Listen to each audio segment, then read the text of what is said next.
Hello everyone. Good evening to all of you.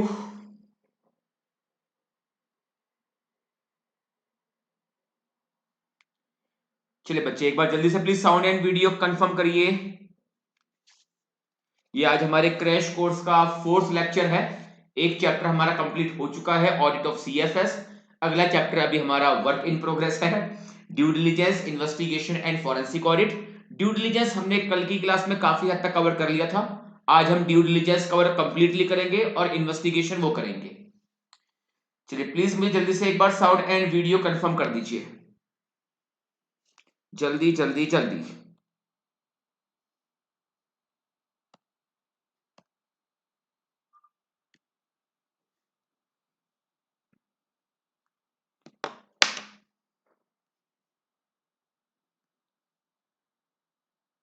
अभी streaming start नहीं हुई, I think हो गया। चलिए, ड्यू डिलिजेंस हमने जो लास्ट क्लास में कवर किया था उसमें हमने मीनिंग डिस्कस किया था, what is the meaning of due diligence. Thereafter due diligence कौन कौन से एरिया पे किया जाता है, तो बेसिकली मैंने वहां पे आपको एक कोड दिया था याद करने के लिए। एग्जाम में क्वेश्चन 4 से 5 नंबर का स्ट्रेट फॉरवर्ड बन जाता है कि बताइए कौन कौन से एरियाज हैं जहां पर आप ड्यू डिलिजेंस परफॉर्म करते हो। कोड आई थिंक आपको याद होगा, वो CPT लाइफ। इसके बाद बच्चे हमने बात की थी कि जब एक फाइनेंशियल ड्यू डिलिजेंस होता है उसमें क्या क्या चीजें आप कवर करते हो। तो वहां पर भी मैंने आपको एक कोड दे दिया था, HP एंड NTPC के फाइनेंशियल स्टेटमेंट। ये कोड था, आई थिंक रिकॉल करा होगा आपने। इसके बाद जब एक ड्यू डिलिजेंस की रिपोर्ट बनती है तो उसकी कुछ इलस्ट्रेटिव हेडिंग्स क्या थी, वो बात की थी कि ड्यू डिलिजेंस की रिपोर्ट का कोई एक कह सकते हो हार्ड एंड फास्ट फॉर्मेट नहीं था कि जैसे हम फाइनेंशियल स्टेटमेंट के ऊपर रिपोर्टिंग करके आते हैं तो मुझे पता है कि एज पर SA 700 जो एक लेआउट होता है मुझे उसी के अकॉर्डिंग रिपोर्टिंग करनी होती है। लेकिन ड्यू डिलिजेंस की कोई लीगल रिक्वायरमेंट तो होती नहीं है। वहां पर मैं जिसके बिहाफ पे कंडक्ट कर रहा हूं उसने कौन कौन से एरिया मुझे कवर करने के लिए क्या है, क्या क्या उसने मुझे रिपोर्टिंग करने के लिए कहा है, उसके अकॉर्डिंग मेरी रिपोर्ट वहां पर होती है। फिर भी एक इलस्ट्रेटिव हेडिंग की हमने बात की थी, तो 20 हेडिंग्स हमने कुछ वहां पे देखी थी। चलिए आज की क्लास को आगे कंटिन्यू करते हैं। Good evening sir, good evening Sarthak ji, कैसे हो? साउंड एंड वीडियो प्लीज बच्चे मुझे एक बार कंफर्म कर देना। साउंड एंड वीडियो प्लीज, जैसे वीडियो तो मुझे दिखाई दे रहा है, साउंड प्लीज कंफर्म करना, बिकॉज मैंने वॉल्यूम जो मेरे पास डिवाइस होता है वॉल्यूम पूरी मैंने डाउन की होती है। तो वैसे अगर प्रॉब्लम होती तो आप सभी लोग अभी रिप्लाई कर चुके होते कि सर साउंड में प्रॉब्लम है। All good sir, okay good. Now कल की क्लास से जरा रिकॉल करना, जब मैं फाइनेंशियल ड्यू डिलिजेंस की बात कर रहा था तो वहां पर एक पॉइंट आया था, examination of net worth. Examination of net worth, और नेटवर्थ में बेसिकली मुझे वैल्यूएशन देखना था कि आपकी असेट और आपकी लायबिलिटीज प्रॉपरली वैल्यू हुई हैं या नहीं हुई। बिकॉज जो आपकी बिजनेस की नेटवर्थ निकल के आती है वो आपके बिजनेस की असेट एंड लायबिलिटीज उन्हीं की वैल्यूएशन के बेसिस पर आपके बिजनेस की नेटवर्थ निकल के आती है। तो मुझे जब जब मैं आपके यहां पर एक फाइनेंशियल ड्यू डिलिजेंस कवर कर रहा होगा तो मुझे देखना होगा कि कहीं आपके यहां पर ओवर वैल्यूएशन ऑफ असेट तो नहीं है। बिकॉज खुद सोचिए कि मेरे बिजनेस की वैल्यूएशन कैसे हाई हो सकती है। अगर मैं नेटवर्थ को हाई दिखाऊंगा तब उस केस में मेरे बिजनेस की जो वैल्यूएशन होगी वो ज्यादा होगी, और वैल्यूएशन ज्यादा होने पर मैं एक ज्यादा अमाउंट मांग सकता हूं एक एक्वायरर एंटिटी से। तो एक्वायरर एंटिटी ने जब मुझे अपॉइंट किया है कंडक्ट करने के लिए एक financial audit in the capacity of chartered accountant, तो मुझे उसमें कवर करना है उसकी नेटवर्थ का एग्जामिनेशन। और नेटवर्थ के एग्जामिनेशन में मुझे क्या कवर करना होगा कि आपकी असेट का ओवर वैल्यूएशन तो नहीं है, या फिर आपके यहां पर कोई लायबिलिटीज का अंडर वैल्यूएशन या कोई हिडन लायबिलिटी तो नहीं है। और एग्जाम में मल्टीपल टाइम्स क्वेश्चन आपके इस पॉइंट पर पूछे गए हैं कि जब आपको एक क्लाइंट इसलिए अपॉइंट करता है एक ड्यू डिलिजेंस रिपोर्ट सबमिट करने के लिए ओवर वैल्यूएशन ऑफ असेट को लेकर या केसेस ऑफ हिडन लायबिलिटी को लेकर, तो कौन कौन से एरिया आपको वहां पर कवर करने चाहिए। अगर मैं इस पर स्टडी मटेरियल देखूं तो ड्यू डिलिजेंस के अंदर केवल यही पॉइंट्स कवर किए गए थे जितना मैंने आपके साथ लास्ट लेक्चर में कवर कर चुका था। ड्यू डिलिजेंस का मैंने वहां पे आपको एक मीनिंग बताया था। देर आफ्टर ऑडिट में और ड्यू डिलिजेंस में डिफरेंस क्या होता है वो हमने डिस्कस किया था। कौन कौन से एरिया पर आप ड्यू डिलिजेंस कंडक्ट कर सकते हो वो डिस्कस किया था। और जब आप एक फाइनेंशियल ड्यू डिलिजेंस करेंगे तो कौन कौन से एरिया आपको फाइनेंशियल ड्यू डिलिजेंस में कवर करने चाहिए, हमने कुछ उस एरिया की बात की थी। इसके जस्ट आफ्टर आपके स्टडी मटेरियल में अगला टॉपिक स्टार्ट हो जाता है इन्वेस्टिगेशन। लेकिन मैं अब कुछ और टॉपिक्स आपके यहां पर डिस्कस कर रहा हूं इस जगह पर, क्योंकि ये जो टॉपिक्स हैं बेसिकली इनके ऊपर एग्जाम में पास्ट में काफी बार क्वेश्चन पूछे जा चुके हैं। तो इन पे क्वेश्चन पूछे गए थे, दैट इज वाई इनको मैंने सेपरेट टॉपिक बना के ही आपके सामने यहां पे प्रेजेंट कर दिया। और अगर आप इनको ध्यान से पढ़ते हो तो इतना मैं कह सकता हूं कि आपको इस टॉपिक पे जो क्वेश्चन मिलेगा वो रिपीट मोड पे आपको देखने को मिल जाएगा। चैप्टर बहुत सिंपल है, due diligence, investigation and forensic audit, अब इसको बोलते हैं फॉरेंसिक अकाउंटिंग। ये चैप्टर बहुत सिंपल है, क्वेश्चन स्ट्रेट फॉरवर्ड होते हैं, मतलब ऐसा नहीं हो सकता कि एग्जाम में कोई क्वेश्चन आए और वो पीछे पास्ट में पूछा ना गया हो। पूरा का पूरा मैं कह सकता हूं कि चैप्टर है वो एक्सप्लोर हो चुका है, एग्जाम में पूछा जा चुका है। तो स्मार्ट वर्किंग जो आप कहते हो ना सर ऑडिट में हम 60 प्लस 70 प्लस या 75 मार्क्स कैसे लेके आ सकते हैं, तो स्मार्ट वर्किंग करिए। आप देखिए कौन कौन से चैप्टर्स ऐसे हैं जहां पर क्वेश्चंस आपके स्ट्रेट फॉरवर्ड पूछे जाते हैं, उसमें कोई खास कॉन्सेप्ट नहीं है कि मुझे एसए अप्लाई करना है या मुझे उसमें एएस को अप्लाई करना है ना। जैसे आप खुद देखिए ड्यू डिलिजेंस के अंदर तो इतना टेक्निकल नहीं है और सिलेक्टिव है, मतलब एरिया बहुत कह सकते हो कि लिमिटेड है और इनके ऊपर एग्जाम में रिपीट मोड पर क्वेश्चन पूछे जाते हैं। तो इन चैप्टर्स पे बेटा जी आपकी जो कमांड होनी चाहिए वो बहुत ही बेहतरीन, एक स्ट्रॉन्ग कमांड आपकी यहां पर होनी चाहिए। एक सेकंड,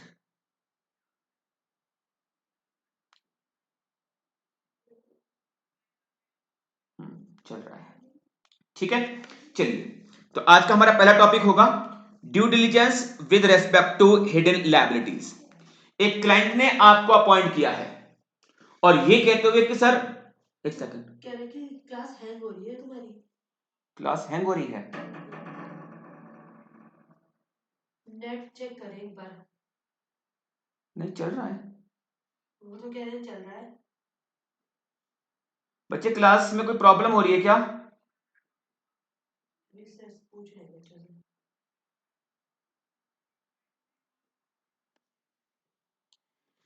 जितने बच्चे बेटा आप लाए वो प्लीज कंफर्म करिए कि क्लास कोई हैंग हो रही है क्या।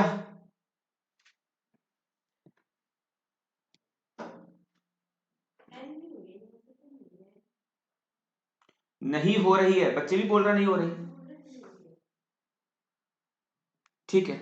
एक्चुअली स्टाफ का फोन आया था तो बोल रहे सर वो क्लास शायद हैंग हो रही है आपकी, नहीं हो रही, शाबाश। चलिए, due diligence with respect to hidden liabilities, तो मतलब यह है कि यहां पर आपने कहीं अपने नेटवर्थ को हाई तो नहीं कर रखा। नेटवर्थ को हाई करने के दो तरीके हैं, असेट का ओवर वैल्यूएशन या लायबिलिटीज का अंडर वैल्यूएशन या कोई हिडन लायबिलिटी है। तो दो अलग अलग क्वेश्चन देखो या तो एग्जाम में आपसे पूछ सकता है, ओवर वैल्यूएशन ऑफ असेट को लेकर या हिडन लायबिलिटी को लेकर, या इन दोनों को मर्ज करके एक सिंगल क्वेश्चन भी आपका एग्जाम में पूछा जा सकता है। Following aspects to be covered, क्या क्या चीजें आपको कवर करनी चाहिए। Any show cause notice which have not matured into demand but may be material and important. What is called show cause notice, कि अभी आपके ऊपर कोई कह सकते हो कि पेनल्टी या डिमांड टाइप का नहीं लगा, डिपार्टमेंट ने केवल एक शो कॉस्ट नोटिस इशू किया है कि बताइए आपके ऊपर 50 करोड़ रुपए की पेनल्टी क्यों ना लगाई जाए। तो शो कॉस्ट नोटिस जब आता है तो हमें प्रॉपर रिप्लाई करना होता है। रिप्लाई करने के बाद फिर हमारे केस का असेसमेंट होना शुरू होता है, और जब वो मैच्योर हो जाता है, मतलब ये असेसमेंट कंप्लीट हो गया और उन्होंने अब वास्तव में डिमांड निकाल दी, तो मैं बोलूंगा कि हाँ शो कॉस्ट नोटिस क्या हुआ, इस जगह पर मैच्योर हुआ है। तो देखिए कहीं कोई शो कॉस्ट नोटिस तो नहीं आ रखा, बस अगर हमने अभी इस कंपनी को यहां पर टेक ओवर कर दिया, एक बार हुई थी बस, ओके। तो अगर मैंने किसी कंपनी को सपोज टेक ओवर कर लिया और उसके यहां पर कोई show cause notice take over से पहले आया हुआ था और मेरे टेक ओवर करने के बाद वो शो कॉस्ट नोटिस डिमांड में मैच्योर हो गया, तो क्या उस केस में लायबिलिटी मेरे ऊपर आएगी या नहीं आएगी? बिल्कुल आएगी। तो ये केस क्या बन रहा है, कोई हिडन लायबिलिटी का केस पॉसिबल है। तो any show cause notice which have not been matured, what is called matured, कि अभी इस शो कॉस्ट नोटिस के बेसिस पर कोई असेसमेंट कंप्लीट नहीं हुआ, कोई डिमांड अभी तक निकल के नहीं आई है, इसलिए इसको बोल रहा हूं कि अभी तक मैच्योर नहीं हुआ। तो any show cause notice which have not matured into demand but may be material and important. Contingent liabilities not shown in the books, भी contingent liability है तो as per the applicable FRF आपका काम क्या होता है, जितनी भी contingent liabilities होती हैं उनको अपने फाइनेंशियल स्टेटमेंट के अंदर आपको डिस्क्लोज करना होता है। अब सोचिए कोई कंटीजेंट लायबिलिटी है और आपने उसको डिस्क्लोज नहीं कर रखा, और अगर मैंने इस कंपनी को टेक ओवर किया और बाद में वो कंटीजेंट लायबिलिटी अगर कंफर्म हो जाती है तो वो तो मेरी प्रेजेंट ऑब्लिगेशन बन जाएगी ना। तो देखिए कहीं कोई ऐसा केस तो नहीं है कि कोई कॉन्टिजेंसी थी लेकिन उसको फाइनेंशियल स्टेटमेंट के अंदर डिस्क्लोज नहीं किया हुआ। Company may have sold some subsidiaries and may have agreed to take over and indemnify all liabilities and contingent liabilities of the same prior to the date of transfer। कि मैंने किसी subsidiary company में से अपना investment withdraw कर लिया। यहां पे कह रहा है कि कंपनी में हैव सोल्ड सम सब्सिडरी, तो सोल्ड करने का मतलब कि मैंने अपना इन्वेस्टमेंट वहां से विड्रॉ कर लिया, लेकिन एक कंडीशन के बेस पर इन्वेस्टमेंट विड्रॉ किया गया था कि कंपनी की जो भी लायबिलिटी होगी वो मैं पे करूंगा। तो सोचिए कि मैं एक कंपनी को टेक ओवर करने का सोच रहा हूं, और जिस कंपनी को मैं टेक ओवर करने का सोच रहा हूं उसने अपनी कुछ सब्सिडरीज कंपनी को सेल कर दिया था, और जब उस कंपनी को सेल किया तो कॉन्ट्रैक्ट कुछ इस तरह का हुआ था, एग्रीमेंट कुछ इस तरह का हुआ था कि इसकी जितनी भी लायबिलिटीज होंगी या कंटिजेंट लायबिलिटी होंगी prior to the date of transfer वो कंपनी को बियर करना होगा। तो सोचिए कि क्या अब अगर मैं इस कंपनी को टेक ओवर करता हूं जिसने अपनी सब्सिडरी कंपनी को सेल किया है, और उसने कमिटमेंट किया था, एग्रीमेंट किया था कि सेल से पहले की जो लायबिलिटीज होंगी वो हमारी होंगी, अब उस कंपनी को मैं टेक ओवर करके बैठ गया, तो आपकी कंपनी के ऊपर आ रही है ऑब्लिगेशन, और उस कंपनी को अगर मैं टेक ओवर करता हूं तो वो बन जाएगी मेरी obligation. Tax liability under tax loss, आपने जो टैक्स एप्लीकेबल होते हैं उन पे आपके एरियर्स हैं, कुछ नॉन कंप्लायंस कर रखा है, वहां पर आपके ऊपर टैक्स की अमाउंट का, पेनल्टी की अमाउंट का, इंटरेस्ट का अमाउंट आपके ऊपर आ सकता है। Cases of custom duty where provisional assessment has been made, ये क्या होता है, जब कस्टम में आप कुछ ही गुड्स का इंपोर्ट करते हो तो आपको ना एक बिल ऑफ एंट्री फाइल करना होता है कस्टम पोर्ट से अपने गुड्स को रिलीज करवाने के लिए। तो जब बिल ऑफ एंट्री फाइल करते हो तो बिल ऑफ एंट्री में क्या करना होता है कि आपको गुड्स का जो भी आपने इंपोर्ट करा है उसका वैल्यूएशन बताना होता है, और उस पर applicable rate of custom duty क्या है वो बतानी होती है, और अकॉर्डिंगली जितना भी उस वैल्यूएशन और रेट ऑफ ड्यूटी के बेस पर जितनी भी कस्टम ड्यूटी निकल के आती है आपको उसका पेमेंट का प्रूफ लगाना होता है। इसके बाद आप कस्टम पोर्ट से अपने गुड्स को रिलीज कर सकते हो। लेकिन क्या होता है कि जब मैंने बिल ऑफ एंट्री फाइल करी और वहां पर जो मैं अपना वैल्यूएशन बता रहा हूं गुड्स का या रेट ऑफ कस्टम ड्यूटी बता रहा हूं, वहां पर डिपार्टमेंट और मेरे बीच में कुछ डिसएग्रीमेंट हो सकता है, यानी कि मेरे अकॉर्डिंग वैल्यूएशन ये है और डिपार्टमेंट कह रहा है कि वैल्यूएशन सर ये नहीं है, वैल्यूएशन थोड़ी सी हाई निकल के आएगी, या मेरे अकॉर्डिंग गुड्स जिस क्लासिफिकेशन में फॉल करता है उसके according rate of custom duty ये है, बट डिपार्टमेंट का मेरे से डिसएग्रीमेंट है, डिपार्टमेंट कोई और different rate of custom duty की बात कर रहा है। तो उस केस में क्या होगा कि गुड्स, ऐसा तो नहीं है कि बेटा इंडिया में कोई भी जो प्रॉब्लम होती है, डिस्प्यूट होते हैं, डिसएग्रीमेंट होते हैं, वो इतना जल्दी रिजॉल्व हो जाए। तो अब जब तक ये प्रॉब्लम सॉल्व नहीं होगी तो क्या तब तक गुड्स कस्टम पोर्ट पे पड़े रहेंगे? कस्टम पोर्ट में ट्रैफिक तो बहुत हाई होता है, तब उस केस में डिपार्टमेंट अभी फॉर द टाइम बिंग मेरे केस को प्रोविजनली असेस कर देगा, और प्रोविजनली असेस करा के मैं गुड्स को अपने कस्टम पोर्ट से रिलीज करा के लेके जाऊंगा। लेकिन बाद में क्या होगा, आपका फाइनल असेसमेंट होगा, तो फाइनल असेसमेंट के टाइम पर क्या आपके ऊपर एक्स्ट्रा कस्टम ड्यूटी की डिमांड आ सकती है या नहीं आ सकती? आ सकती है। अभी आपका जो केस हुआ है वो केवल प्रोविजनल असेसमेंट के बेसिस पे हुआ है, लेकिन जब आपके केस को फाइनली असेस किया जाएगा तब उस केस में आपके ऊपर कस्टम ड्यूटी की डिमांड आ सकती है, बिकॉज पहले आपके केस को प्रोविजनली असेस किया गया था। So cases of custom duty where provisional assessment has been made, agreement to buy back share at stated price, अब जिस कंपनी को मैं टेक ओवर कर रहा हूं उसने अपने शेयर को बाय बैक करने का एग्रीमेंट कर रखा था। अब सोचिए कि मैं जिस कंपनी को टेक ओवर कर रहा हूं या टेक ओवर करने का सोच रहा हूं उसने अपने शेयर्स को बाय बैक करने का एग्रीमेंट कर रखा है। अब मैंने इस कंपनी को टेक ओवर कर लिया तो उस प्राइस पर शेयर को बाय बैक करने की जिम्मेदारी तो हमारी बन जाएगी ना। ये क्या बनेगी, हमारी एक लायबिलिटी क्रिएट हो जाएगी। Unfunded retirement benefit of employees, मेरे यहां पर बहुत सारे एम्प्लॉइज काम करते हैं, हमारे ऊपर ग्रेजुटी एक्ट भी एप्लीकेबल है। तो ग्रेजुटी में क्या है कि जब एम्प्लॉय रिटायरमेंट के टाइम पर जाएगा तो मुझे उस टाइम पर रिटायरमेंट पे जो ग्रेजुटी का अमाउंट पे करना होगा मेरे को शुरू से ही उनके फंड्स का अरेंजमेंट लेते हुए करना होता है। जो ग्रेजुटी के फंड्स होते हैं वहां पर मैं पैसा इन्वेस्टमेंट करता हूं, बट मुझे ये दिखाई देता है कि इनके ऊपर ग्रेजुटी एक्ट एप्लीकेबल है और बहुत सारे एम्प्लॉयज होंगे कि जब हम कंपनी को टेक ओवर करेंगे तो काफी सारे एम्प्लॉयज रिटायरमेंट भी लेंगे, हो सकता है 1 साल के बाद या 2 साल के बाद या 5 साल के बाद। और उस टाइम पे जो उनको ग्रेजुटी का पेमेंट करना होगा, आज के टाइम पर कंपनी के पास उसके रिगार्डिंग कोई इन्वेस्टमेंट नहीं है। तो ये बताइए कि अगर मैं ऐसी किसी कंपनी को टेक ओवर करता हूं जिसमें काफी सारे एम्प्लॉइज आज से 4 साल के बाद या 5 साल के बाद या 10 साल के अंदर काफी सारे एम्प्लॉइज रिटायरमेंट में जाएंगे और रिटायरमेंट के टाइम पे ग्रेजुटी का पेमेंट करना होगा, लेकिन कंपनी के पास आज के टाइम पर उन ग्रेजुटी को पेमेंट करने के लिए कोई फंड इन्वेस्टमेंट नहीं है। तो unfunded retirement benefits of employees, labour claim under litigation, labour लगातार बोनस की डिमांड कर रही है या वेजेस को इंक्रीज करने की डिमांड कर रही है। तो अभी मामला किसमें है? ये लिटिगेशन में है। कल को अगर मैंने कंपनी को टेक ओवर कर लिया और लिटिगेशन का मामला जो था वो वर्कर के फेवर में आ गया, तो वर्कर को रेट्रोस्पेक्टिव इफेक्ट से सैलरी देना, वेजेस देना या बोनस देना, वो लायबिलिटी किसकी निकल के आएगी? एक्वायरर एंटिटी की निकल के आएगी। Claim against the company including third party claim, company के ऊपर बहुत सारे क्लेम्स फाइल किए हुए हैं, तब उस केस में अगर ऐसे क्लेम हमारे टेक ओवर करने के बाद कंपनी के अगेंस्ट चले जाते हैं तो उन सारे क्लेम को सेटल करने की लायबिलिटी एक्वायरर एंटिटी की बन जाती है।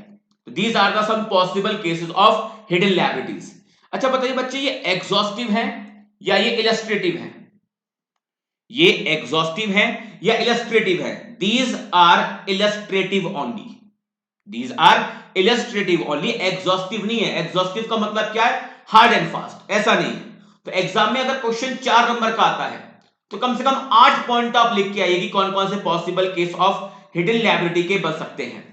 या इसके अगेंस्ट, अब इसके जस्ट अपोजिट अगला क्वेश्चन क्या बन सकता है? Due diligence with respect to over valued asset, कि कौन कौन से केस है जहां पर हाँ हो सकता है कि आपने अपनी एसेट का ओवर वैल्यूएशन किया हुआ। तो following aspect to be covered, uncollectable receivables, आपके ट्रेड रिसेबल्स बहुत पुराने हैं और वो इतने पुराने हैं बेटा, इतने टाइम से ओवरड्यू चलते हुए आ रहा है कि मुझे नहीं लगता कि अब उनकी रिकवरी हो पाएगी। तो अगर आप बैंकिंग कंपनी का भी एग्जांपल देखो तो जो असेट आपके बहुत ज्यादा पुराने हो चुके होते हैं, पैसे की रिकवरी नहीं हो रही होती, तो वहां पर प्रोविजनिंग करने के लिए कहता है आपसे 100% की। तो अगर मैं किसी डेटर पे 100% का प्रोविजन क्रिएट कर रहा हूं, लॉस असेट अगर रिकॉल कर सकते हो, 100% का प्रोविजन आप क्रिएट करते हो, तो या तो ऐसी असेट को आप राइट ऑफ मारिए, और राइट ऑफ नहीं मार रहे हो तो मरने के चांस इनके बहुत ज्यादा हैं। तो 100% का प्रोविजन आप क्रिएट करके रखिए। अब सोचो कि अगर आज मेरी बैलेंस शीट में आज से 4 साल पुराने या 5 साल पुराने डेटर एग्जिस्ट कर रहे हैं, तो क्या ये मेरी असेट का ओवर वैल्यूएशन नहीं है?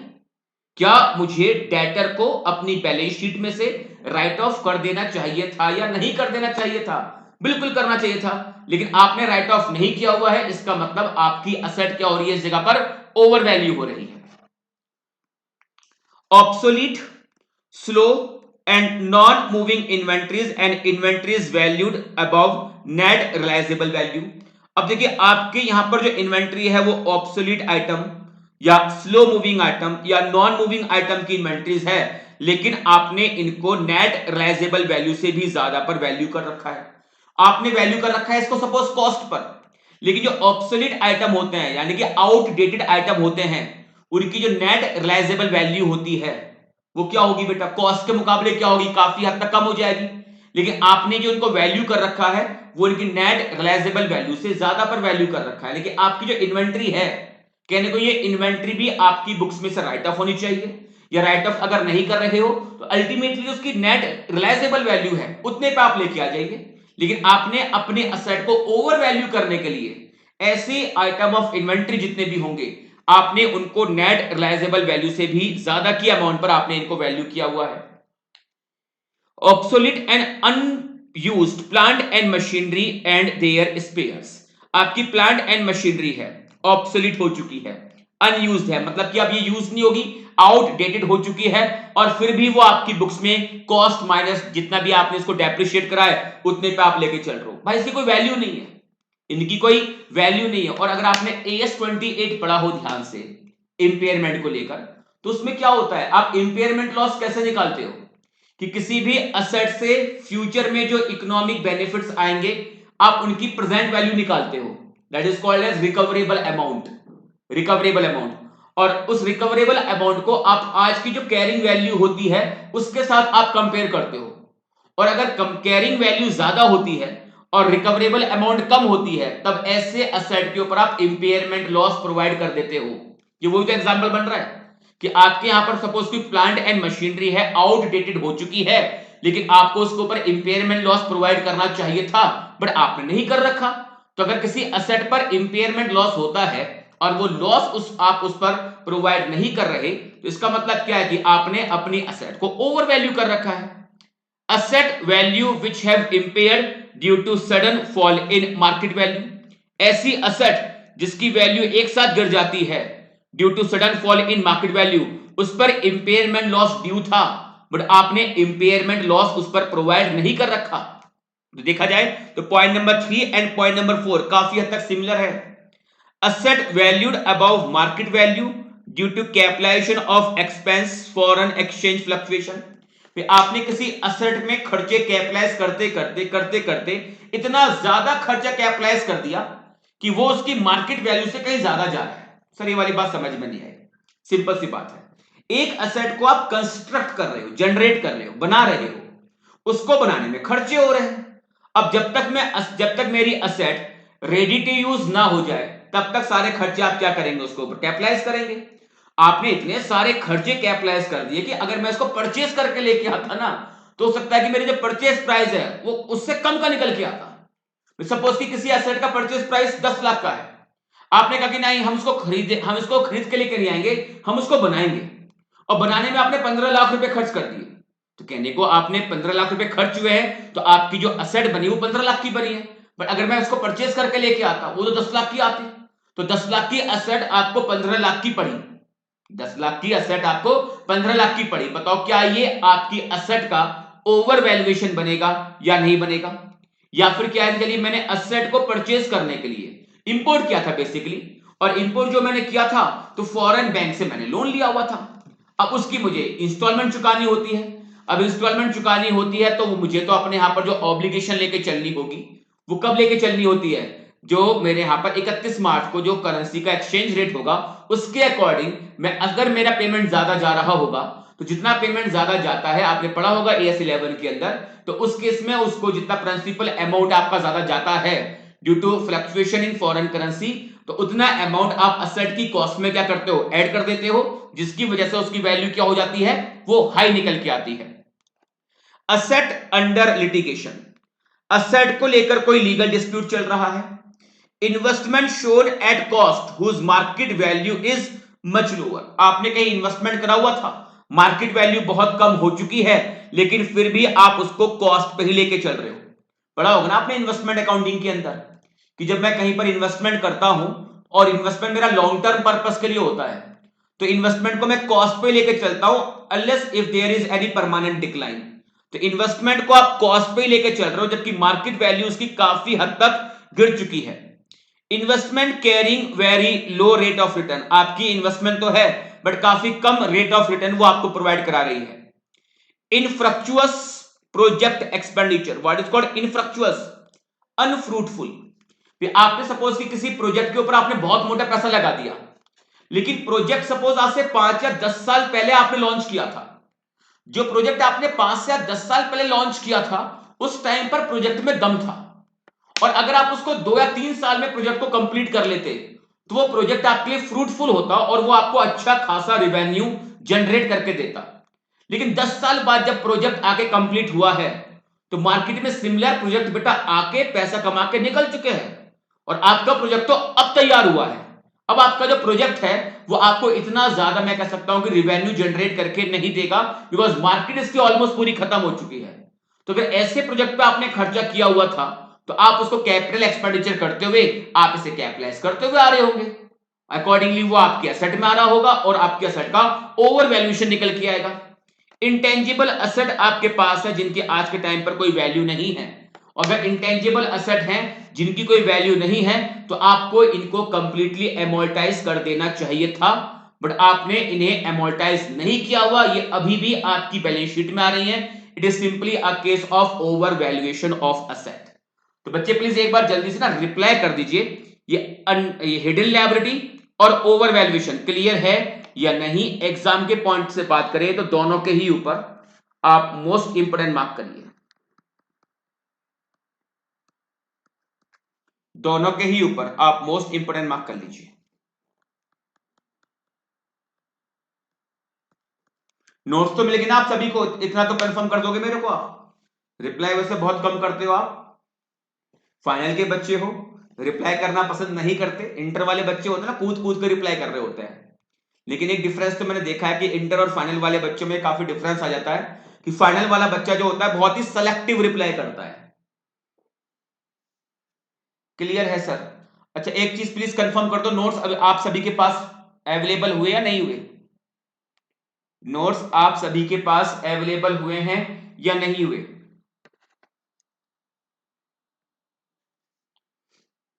क्लियर है सर? रिप्लाई कर देना चलो मेरे को आप, ठीक है ना? Investigation of declining in net profit in increasing sale, ये एग्जाम में ना क्वेश्चन एक बार लगा हुआ है। ये बेसिकली मैं फिर से बोल रहा हूं कि ये आपके स्टडी मटेरियल के कोई सेपरेट टॉपिक नहीं है। ये मैंने बस टॉपिक बना के आपके जो मटेरियल मैंने आपको अपनी ओर से दिया है उसमें मैंने शामिल कर लिया है, बिकॉज इनके ऊपर एग्जाम में पास्ट में क्वेश्चन पूछे गए हैं और मेरा ऐसा मानना है कि इनके ऊपर रिपीट मोड पर क्वेश्चन पूछे जा सकते हैं। जब इन टॉपिक्स को आप कवर करोगे और ड्यू डिलिजेंस के आप पास्ट अटेम्प्ट क्वेश्चंस अटेम्प्ट करना शुरू करोगे, इतना मैं अपनी ओर से कमिटमेंट एक गारंटी दे सकता हूं कि कोई भी क्वेश्चन वहां पे आपका रुकेगा नहीं। आप कहेंगे कि हाँ सर ने क्रैश कोर्स के अंदर ये सारी चीजें बहुत अच्छी तरह से समझाते हुए क्लास में कवर करवा दी थी। देखिए आपको ना एक कंपनी अपॉइंट कर रही है और कंपनी आपसे ये कह रही है कि सर हमारा जो है ना सेल्स तो बढ़ रही है, सेल्स बढ़ रही है, लेकिन जो हमारा नेट प्रॉफिट है, नेट प्रॉफिट वो फिर भी कॉरेस्पॉन्डिंग इंक्रीज मुझे नेट प्रॉफिट में देखने को नहीं मिल रहा। तो क्या क्या कारण हो सकता है कि सेल के बढ़ने के बावजूद भी मुझे कॉरेस्पॉन्डिंग इंक्रीज अपने नेट प्रॉफिट में देखने को नहीं मिल रहा? और ये कोई मैं कहूंगा कि बेटा कोई ऑडिट का कोई खास टॉपिक नहीं है। अगर एक सीए इंटर लेवल पर कॉस्टिंग की एक बेसिक नॉलेज अगर आपके पास है ना तो इसका आंसर आप निकाल दोगे। या चलो अगर आप सीए भी ना कर रहे हो और आपकी समझ अच्छी है, बस समझ अच्छी है, आपका आईक्यू अच्छा है और कोई कहे कि यार मेरा सेल तो मेरी ज्यादा हो रही है, लेकिन सेल के ज्यादा होने के बावजूद भी मेरा जो प्रॉफिट है वो उतना निकल के नहीं आ रहा, प्रॉफिट मेरा डिक्लाइनिंग ट्रेंड पे जा रहा है जबकि सेल मेरी बढ़ रही है। क्या क्या कारण हो सकते हैं कि एक इंक्रीजिंग सेल एनवायरनमेंट के अंदर कॉरेस्पॉन्डिंग इंक्रीज आपको नेट प्रॉफिट में देखने को नहीं मिल रहा और हो सकता है कि नेट प्रॉफिट आपके डिक्लाइनिंग ट्रेंड में जा रहे हैं? तो क्या क्या इनकी पॉसिबिलिटी हो सकती है, क्या क्या कारण हो सकते हैं? So it may be attributed to one or more following reason requiring further investigation, कि कुछ ऐसे एक या उससे ज्यादा रीजन हो सकते हैं कि जो यहां पर मेंशन किए गए हैं। पहला, unfavourable sales mix. Unfavourable sales mix क्या है कि आपके यहां पर suppose multiple types of product हैं और कुछ प्रोडक्ट और उनका जो आपका जीपी रेशियो है, ग्रॉस प्रॉफिट रेशियो, वो उनका अलग अलग है। किसी पर सपोज मैं 20% कमा रहा हूं, किसी पर 15% कमा रहा हूं, किसी पर 10%, किसी पर 5% या किसी पर केवल 2%। मेरी सेल तो बढ़ रही है लेकिन सेल मेरी जो ज्यादा बड़ी है वो उस आइटम की बड़ी है जिस पर ग्रॉस प्रॉफिट का रेशियो क्या है, वो कम है। तो सेल के काफी बढ़ने के बावजूद भी कॉरेस्पॉन्डिंग इंक्रीज मुझे देखने को नहीं मिल रहा है अपने नेट प्रॉफिट रेशियो के अंदर, क्योंकि सेल उस आइटम की ज्यादा बड़ी है जिस पर ग्रॉस प्रॉफिट का मार्जिन क्या है, मेरा कम होता है। It is called unfavourable sales mix where company sells different product with different product margin, more quantities of unprofitable products are sold, then profit will be reduced in spite of increase in sale। तो profit को मैं ये नहीं बोलूंगा कि reduce हुआ है, मैं बोलूंगा कि जितना कॉरेस्पॉन्डिंग इंक्रीज सेल्स में दिखाई दे रहा है उसका जो आपका एक नेट प्रॉफिट रेशियो निकल के आ रहा है उतना कॉरेस्पॉन्डिंग इंक्रीज मुझे आपके नेट प्रॉफिट रेशियो में या ग्रॉस प्रॉफिट रेशियो में देखने को नहीं मिलेगा। क्यों नहीं मिल रहा? बिकॉज सेल उस आइटम की ज्यादा हो रही है जिस पर आपका ग्रॉस प्रॉफिट का मार्जिन क्या है, वो कम है। Second, negative impact of financial leverage, कि सेल्स तो बढ़ रही है मेरी, ग्रॉस प्रॉफिट भी कॉरेस्पॉन्डिंग इंक्रीज में आ रहा है, लेकिन आपने ना काफी सारे लोन लिए हुए हैं, आपने अपने बिजनेस के पर्पस के लिए टर्म लोन लिया हुआ है, वर्किंग कैपिटल लोन लिया हुआ है, तो प्रॉफिट्स तो मेरे पास आते हैं, ग्रॉस प्रॉफिट तो मेरे पास आते हैं, लेकिन जैसे ये इंटरेस्ट का पे आउट होता है बैंक्स को, एफआईज को, मनी लैंडर्स को, तो मेरा प्रॉफिट क्या होता है, एक साथ वो गिर जाता है। तो सेल के बढ़ने के बावजूद भी कॉरेस्पॉन्डिंग इंक्रीज मुझे नेट प्रॉफिट रेशियो में देखने को नहीं मिलता। Where company does not have sufficient own fund but has a higher debt equity ratio, the interest commitments will be higher and higher debt and interest charges will result in the lower profit। तो gross profit तो अच्छे आए होंगे आपके पास, लेकिन net profit आपके पास इतने अच्छे निकल के नहीं आए। High administrative and selling expenses, समझ सकते हो कि सेल तो मेरी बढ़ रही है लेकिन एडमिनिस्ट्रेटिव कॉस्ट मेरी बहुत ज्यादा है। कुछ मैंने नए एम्प्लॉयज हायर किए हैं जिनको मुझे काफी मोटी सैलरी का पेमेंट करना होता है, या सेल्स तो बड़ी है लेकिन ये सेल बढ़ाने के लिए मुझे काफी सारे एजेंट्स को हायर करना पड़ा था और उन एजेंट्स को मुझे commission, selling and distribution expense वगैरह मुझे पे करना होता है, जिसकी वजह से ग्रॉस प्रॉफिट तो आता है बट वो अल्टीमेटली जब नेट प्रॉफिट निकल के आता है तो काफी कम हो जाता है। Administrative and selling cost are generally period cost which are fixed in nature. Their increase is generally not proportional to the sale increase. However, due to high administrative and selling expense, profit may be reduced. आपके profit गिर सकते हैं। Cost price relationship, अब आपने cell का price तो बढ़ाया but corresponding increase जो आपको कॉस्ट में करनी चाहिए थी, वो सोचिए कि आपकी जो सेल्स है वो बढ़ रही है। सेल्स किस लिए बढ़ी?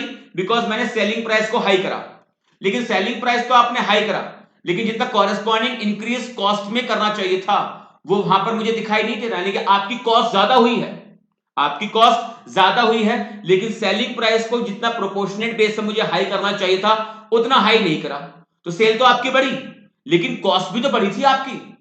जब सेल बढ़ रही है बिकॉज सेलिंग प्राइस ज्यादा है लेकिन भाई मेरी कॉस्ट भी बढ़ी है और आपने सेलिंग प्राइस को उतना इंक्रीज नहीं करा जितना प्रोपोर्शनेट इंक्रीज किसमें हुआ है, आपकी कॉस्ट में हुआ है। तो सोचिए कि मेरी सेल बढ़ रही है लेकिन आपकी कॉस्ट भी तो बढ़ रही है और कॉस्ट जितनी बड़ी थी उसके अकॉर्डिंग आपने सेलिंग प्राइस को उतना ज्यादा नहीं बढ़ाया, तो सेल के बढ़ने के बावजूद भी नेट प्रॉफिट क्या होगा आपका, कम निकल के आएगा। तो cost of production has been increase but there is no corresponding increase in the selling price. Competitive price, ये क्या होता है? मार्केट में कॉम्पीट करने के लिए आपने ना अपना खुद का प्रॉफिट मार्जिन कम कर लिया, ताकि मैं काम करता हूं कि अमाउंट अगर मैं कम कर दूंगा तो मैं ज्यादा से ज्यादा क्वांटिटी को सेल कर पाऊंगा। तो आपने प्राइस को बहुत कम कर दिया, अपने प्रॉफिट मार्जिन आपने कम कर दिए, तो सेल तो बढ़ी लेकिन जितना प्रॉफिट मार्जिन आपको मिलना चाहिए था वो प्रॉफिट मार्जिन आपको नहीं दिखाई देगा बिकॉज आपने काफी कॉम्पिटेटिव प्राइस पर अब आप अपने बिजनेस में आप खेल रहे हो। Where sales have been made at cut-throat price in order to eliminate competition from the market, profit would be in declining trend in the short run.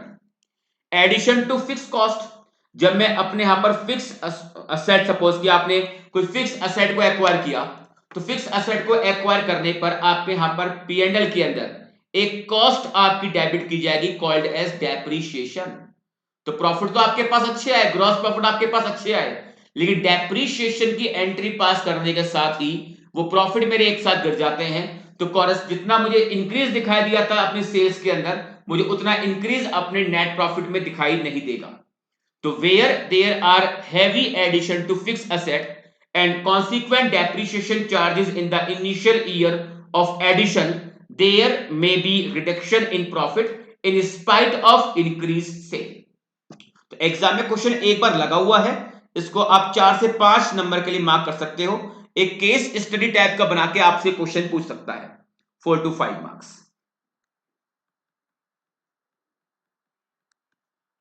4 to 5 marks. Next one, ये भी question एक बार आपका exam में लगा हुआ है। Factors to be considered in assessment of future maintainable turnover. What is called future maintainable turnover? अगर आप किसी कंपनी को टेक ओवर करने का सोचते हो तो वो कंपनी ना बेसिकली अपने 5 साल का फाइनेंशियल प्रोजेक्शन बनाती है। कल वाली क्लास में डिस्कस भी किया था जब हम बात कर रहे थे फाइनेंशियल ड्यू डिलिजेंस के अंदर, तो हम देखते हैं कि आपके अगले 5 साल का प्रोजेक्शन किया है, उस प्रोजेक्शन के अंदर जो आपने एजम्पशंस ली हैं वो रियलिस्टिक हैं या नहीं है। और एजम्पशन अगर आपको रियलिस्टिक नहीं दिखाई दे रही थी तो मैनेजमेंट पर मैं प्रॉपर कॉल करता हूं एक्सप्लेनेशन। अगर कल की क्लास बच्चे अगर आप रिकॉल कर सकते हो तो factors to be considered in the assessment of future maintainable turnover, company ने अपना एक 5 साल का प्रोजेक्शन किया हुआ है, ये कहते हुए कि 1 साल बाद टर्नओवर इतना होगा, 2 साल के बाद टर्नओवर इतना होगा, 3 साल के बाद टर्नओवर इतना होगा, 4 साल के बाद टर्नओवर इतना होगा और 5 साल के बाद टर्नओवर इतना होगा। वो टर्नओवर क्या है? Future maintainable turnover.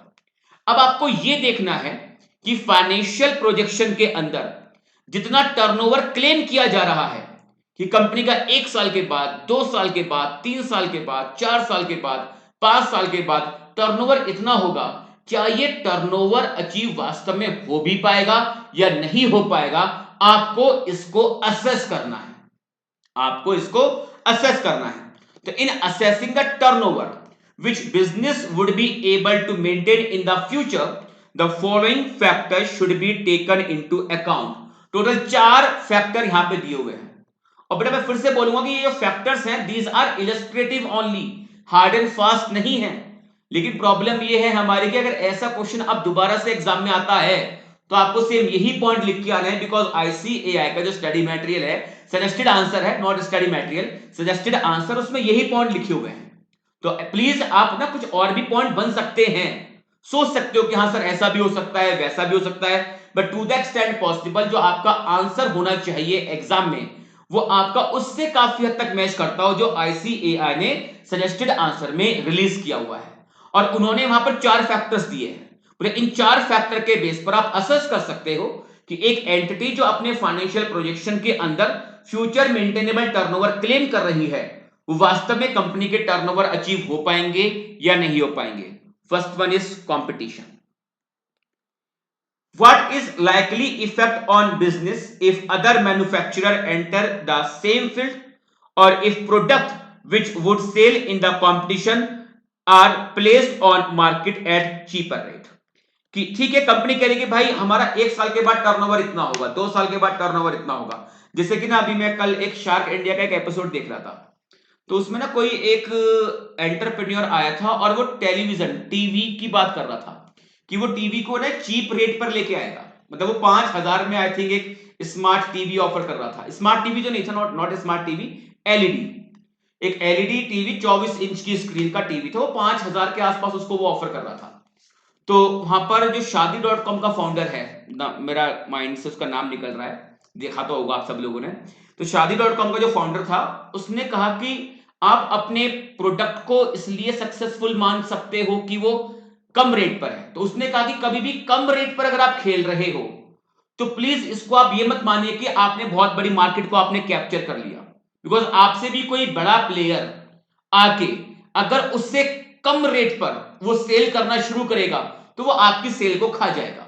उसका सिंपल सा मानना यह था कि अगर एक कंपनी चल रही है तो केवल प्राइस पर ना खेले, वो अपनी क्वालिटी को भी लेके आए, एक ब्रांड को भी डेवलप करे। ऐसा नहीं कि आप केवल प्राइस पे खेल रहे हो। ठीक है, आप प्राइस पे खेल रहे हो, कंपटीशन है, आप कम रेट पर खेल रहे हो, सर अगर हम इससे कम पे सेल करेंगे मार्केट हमारी काफी अच्छी जाएगी। बोले उस केस में क्या होगा कि कल को अगर एक बहुत बड़ा, एक कह सकते हो कि जो फाइनेंशियली स्ट्रांग बंदा है, यानी कह सकते हो कि एक emergence of highly successful competitor अगर आपके बिजनेस में एंट्री मार जाए और वो कह सकते हो कि हजारों करोड़ रुपए फूकने को तैयार है, बोले ठीक है हम इंडिया में ये चीज बिल्कुल बदल देंगे, जस्ट लाइक रिलायंस है। तो भाई रिलायंस में इतना दमखम तो है कि वो किसी भी मार्केट में आए तो 1 या 2 साल तक शायद अपने प्रोडक्ट को बहुत ही चीप रेट पर निकाल दे। रिलायंस जियो इसका बेस्ट एग्जांपल है। तो अगर एक कंपनी टर्नओवर क्लेम कर रही है कि 1 साल के बाद या 2 साल के बाद हमारा टर्नओवर इतना होगा और उसको मैं ये पूछूंगा सर ये बताइए अगर एक कोई कॉम्पिटिटर इससे कम रेट पर, जिस पर आप सेल करते हो, इससे काफी कम रेट पर अपना कोई प्रोडक्ट इंडिया में लॉन्च करता है तो इसका फिर आपके सेल पर असर नहीं पड़ेगा क्या? तो उसका असर क्या होगा वो आपको यहां पर क्वांटिफाई करना चाहिए। तो what is the likely effect on business if other manufacturer enter the same field or if products which would sell in the competition are placed on price at on market at cheaper rate. भाई cheaper price पर लेके आ गया, आप तो 5000 की बात कर रहे हो, 5000 में वो बोल रहा था कि सर मेरा प्रॉफिट मार्जिन लगभग 8 या 10% के आसपास का है, यानी कि वो 5000 में मोटा मोटा 500 रुपए या कह सकते हो कि चलिए 600 या 700 रुपए के आसपास कमा रहा था। बट कोई अगर कॉम्पिटिटर आए और उसने कहा पर टीवी में केवल 200 रुपए कमाऊंगा और 4500 रुपए पर टीवी लॉन्च कर दे, तो क्या इसका आपकी सेल पर, आपके टीवी की सेल पर इस बात का असर पड़ेगा? नहीं पड़ेगा, बिल्कुल पड़ेगा। तो उसने शार्क ने यही कहा था, बोले आप सर ऐसा कैसे सोच सकते हो कि आज से 2 साल के बाद या 3 साल के बाद पक्का आपका टर्नओवर ये रहेगा? आपका टर्नओवर उस केस में कम हो सकता है अगर कोई दूसरा कॉम्पिटिटर आके चीप रेट पर अगर टेलीविजन सेट इंडिया में लॉन्च कर देता है तो। अनुपम मित्तल, बच्चे ने एग्जांपल दिया अनुपम मित्तल, हाँ अनुपम मित्तल देख सकते हो आप। ये ना जो अभी तो शार्क टैंक 2 चल रहा है, वो शार्क टैंक 1 वाला था। शार्क टैंक 1 में जो अश्नीर ग्रोवर जिसमें फेमस हुआ था, तो उस वाले उसमें कोई एक बंदा आया हुआ था, वो टीवी सेट की बात कर रहा था। चलिए second one is political and economic consideration. Are the policies pursued by government likely to promote the extension of market for goods to other countries? कि हमारी जो कंट्री है उसकी इकोनॉमिक पॉलिसीज किस तरह की होती हैं, वहां का एक पॉलिटिकल एनवायरनमेंट कंट्री का किस तरीके का है, क्या ये पॉलिसीज गवर्नमेंट की पॉलिसीज इस तरह की हैं कि वो इस गुड्स के सेल को और कंट्री में सेल करना, प्रमोट करना अलाउ करें? whether the sales in the home market are likely to increase as a result of various economic trends। कि आज के टाइम पे जो इकोनॉमिक ट्रेंड्स चल रहे हैं, क्या उसको ध्यान में रखते हुए क्या इस चीज को इंडिया के अंदर इनकी सेल को इंक्रीज करना क्या प्रैक्टिकली पॉसिबल हो पाएगा या नहीं हो पाएगा? जैसे अगेन मैं इसका एग्जांपल अगर शार्क टैंक से दूं, तो शार्क टैंक में ना एक बंदा अपनी साइकिल को लेके आया था, सरदार जी थे, वो साइकिल को लेके आए थे। वो साइकिल ऐसी थी कि बस वो सेल्फ पेडलिंग करेगी, बस आपको 25-30 मिनट उसको स्टैंड पे लेके चला पेडल मारने हैं, तो 40% के आसपास वो चार्ज भी हो जाएगी, और उसके बाद उसको आप आराम से चलाइए, पेडल मारने की आपको रिक्वायरमेंट नहीं है। तो वहां पर अगेन अनुपम मित्तल ने काफी सारे उस पर क्रॉस क्वेश्चनिंग की थी। तो ये क्या है कि भाई जिस प्रोडक्ट को आप लाने की सोच रहे हो, एक तो उसका प्राइस थोड़ा सा आई थिंक हाई जा रहा था, और कहा कि भाई ये ठीक है कि आप इस रेट पर साइकिल को लेके आते हो, लेकिन ये देखिए क्या इंडिया के अंदर क्या ये मार्केट अब इतना है? अगर मैं गांव के वगैरह की भी बात करता हूं, तो वहां पर तो लोग इस प्रोडक्ट को लेने का सोचेगा नहीं, बिकॉज वहां पर तो अभी भी अगर गांव की बात करें तो वहां पर कह सकते हो कि आपकी इनकम इतनी कम निकल के आएगी कि शायद वो बंदा इसको अफोर्ड ही ना कर पाए, तो वो तो नॉर्मल साइकिल की पे ही मूव करेगा, वो आपकी साइकिल को नहीं लेगा। और अगर मैं शहरों की बात करता हूं, तो शहरों के अंदर साइकिल पे चलाने का ट्रेंड अब इतना ज्यादा नहीं है। शहरों में आपको हो सकता है साइकिल चलाते हुए लोग बाग दिख जाए, तो या तो बहुत ही मजबूरी वाली बात होगी, या फिर उसमें कहा कि भाई जो चला रहा होगा वो केवल अपनी हेल्थ को लेकर चला रहा होगा, यानी कि वो साइकिलिंग करने के लिए ही साइकिल चला रहा होगा। बोले मुझे नहीं लगता कि इस चीज की इंडिया में इतना ज्यादा चीजें ग्रो कर पाना आगे जाके पॉसिबल हो पाएगा। तो whether the sale in the home market are likely to increase as a result of various economic trend। फिर आज के टाइम पे अगर आप इंडिया में सोचते हो कि हम कोई नया स्मार्टफोन लॉन्च करते हैं, चाहे चलिए अगर हम कोई स्मार्ट टीवी की बात करते हैं, तो आज के टाइम पे जो इलेक्ट्रॉनिक डिवाइस है इस तरह के, इसकी सेल काफी बढ़ सकती है, क्योंकि आज के टाइम पे देखा जाए तो यूथ इन चीजों को ज्यादा क्या करता है, इन चीजों के ऊपर ज्यादा अपना कह सकते हो फोकस, अपना इंफेसिस इन प्रोडक्ट के ऊपर बहुत हाई लेके आता है। तो ये देखना है कि भाई जो इंडिया में ट्रेंड चल रहा है उसको ध्यान में रखते हुए जो आपका प्रोडक्ट है, क्या उस ट्रेंड के अकॉर्डिंग फ्यूचर में इस प्रोडक्ट की आपकी उतना सेल निकल के आएगा या नहीं निकल के आएगा, और क्या गवर्नमेंट की जो पॉलिसीज हैं क्या वो आपके बिजनेस के प्रोडक्ट को प्रमोट करने में और कंट्रीज को एक्सपोर्ट करने में क्या आपको हेल्प करती हैं या नहीं करती। उनके पास कोई यूएसपी नहीं था। ट्रेंड, चलिए third one is trend, whether in the past sales have been increasing consistently or they have been fluctuating, a proper study of this phenomena should be made। अब ठीक है, कंपनी कहती है कि भाई देखिए हमारा जो टर्नओवर होगा 25-30% से बढ़ेगा। अब पास्ट आपका ये करा कि आपका टर्नओवर 5 से 10% हार्डली इंक्रीजिंग ट्रेंड पर है। इन टर्म्स ऑफ वॉल्यूम अगर मैं आपकी कंपनी का प्रोडक्ट का अगर इन टर्म्स ऑफ क्वांटिटी अगर मैं आपकी सेल देखता हूं, तो 5 से 10% के आसपास का आपका एक इंक्रीजिंग ट्रेंड है, लेकिन आप क्लेम कर रहे हो फ्यूचर में कि 20% या 25% बढ़ेगा, तो किस बेस पर आप ये क्लेम कर रहे हो? बिकॉज ये आपने एक अजम्पशन ली है, और ये अजम्पशन अनरियलिस्टिक दिखाई दे रही है। अगर आप 5 से 7% का ग्रोथ क्लेम करते, अगर आप 5 से 7% का ग्रोथ क्लेम करते, तो मुझे ये रियलिस्टिक दिखाई देता कि ठीक है आपका ट्रेंड भी यही था, और आप भी आगे भी लगभग 5 से 10% के आसपास का इंक्रीजिंग ट्रेंड आप लेके आ रहे हो। बट आपका पास्ट कहता है कि आपका 5 से 10% का इंक्रीजिंग ट्रेंड है, और आप कह रहे हो कि भाई मैं 15 से 20% या 25% के ट्रेंड के साथ अपने वॉल्यूम को इंक्रीज करूंगा। तो किस बेस पे आप ये बात कह रहे हो? मुझे ट्रेंड को देखना चाहिए। And the marketability, what is called marketability, कि क्या प्रोडक्ट की मार्केटिंग करके इसकी सेल को इंक्रीज किया जा सकता है, या ये जो प्रोडक्ट है वो अपनी लाइफ जी चुका है, और अब आप इसमें कितना भी मार्केटिंग में आप इसमें कितना ही पैसा क्यों ना झोंक दो, अब ये प्रोडक्ट आपका कितनी भी मार्केटिंग आप कर लो, वो सेल कर पाना, सेल को बढ़ा पाना अब प्रैक्टिकली पॉसिबल नहीं हो पाएगा। जैसे आज के टाइम पर कोई फीचर फोन है, फीचर फोन जो स्मार्टफोन नहीं है, बेसिक फोन, तो बेसिक फोन को बेटा आप कितनी मार्केटिंग कर लीजिए, कितनी ही मार्केटिंग आप कर लीजिए, बेसिक फोन जो चलते थे उनका मैं कह सकता हूं टाइम ऑलमोस्ट इंडिया में पास हो चुका है, बिकॉज आज के टाइम पे स्मार्टफोन बहुत सस्ते रेट में मिल जाते हैं आपको। हाँ, अच्छी कंपनी के शायद ना मिले, लेकिन बड़ी स्क्रीन के साथ, अच्छी खासी बैटरी लाइफ के साथ, काफी सारे लोकल चाइनीज प्रोडक्ट होते हैं आपको, जो सस्ते रेट में आपको 5,000 में आपको स्मार्टफोन मिल जाएगा। तो 5,000 में अगर मुझे स्मार्टफोन मिल सकता है, तो मैं 2 या 3 हजार का एक बेसिक फोन लेके मैं क्या करूंगा?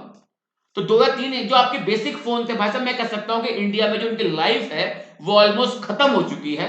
अब आप सोचो कि नहीं, मैं इसकी मार्केटिंग में बहुत मोटा पैसा खर्च करके इसकी सेल को मैं बहुत हाई कर दूंगा, तो पॉसिबल नहीं है।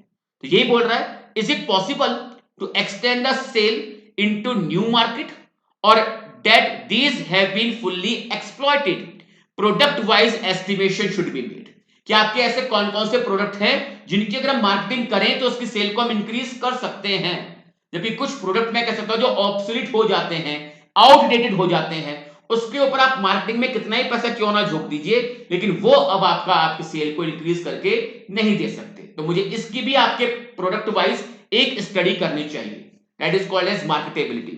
तो इसका एक कोड प्लीज आप लिख लीजिए, CPT marketability, CPT marketability. What is C? C is for competition. What is P? Political and economical consideration. T is for trend, and the last one is marketability. Exam में question बेटा जी लगा हुआ है, exam में question एक बार लगा हुआ है। कुछ पास्ट अटेम्प्ट क्वेश्चन देख लेते हैं जल्दी से एक बार प्लीज रिप्लाई कर दीजिए कि जितना अभी तक हमने क्लास में डिस्कस किया है आज की क्लास के अंदर, वो सब कुछ क्लियर है या नहीं है। जल्दी से प्लीज रिप्लाई कर दीजिए। आपका रिप्लाई बेटा मेरे लिए एक मोटिवेशन का काम करता है, देखो ठीक है, तो प्लीज जल्दी से रिप्लाई कर दीजिए।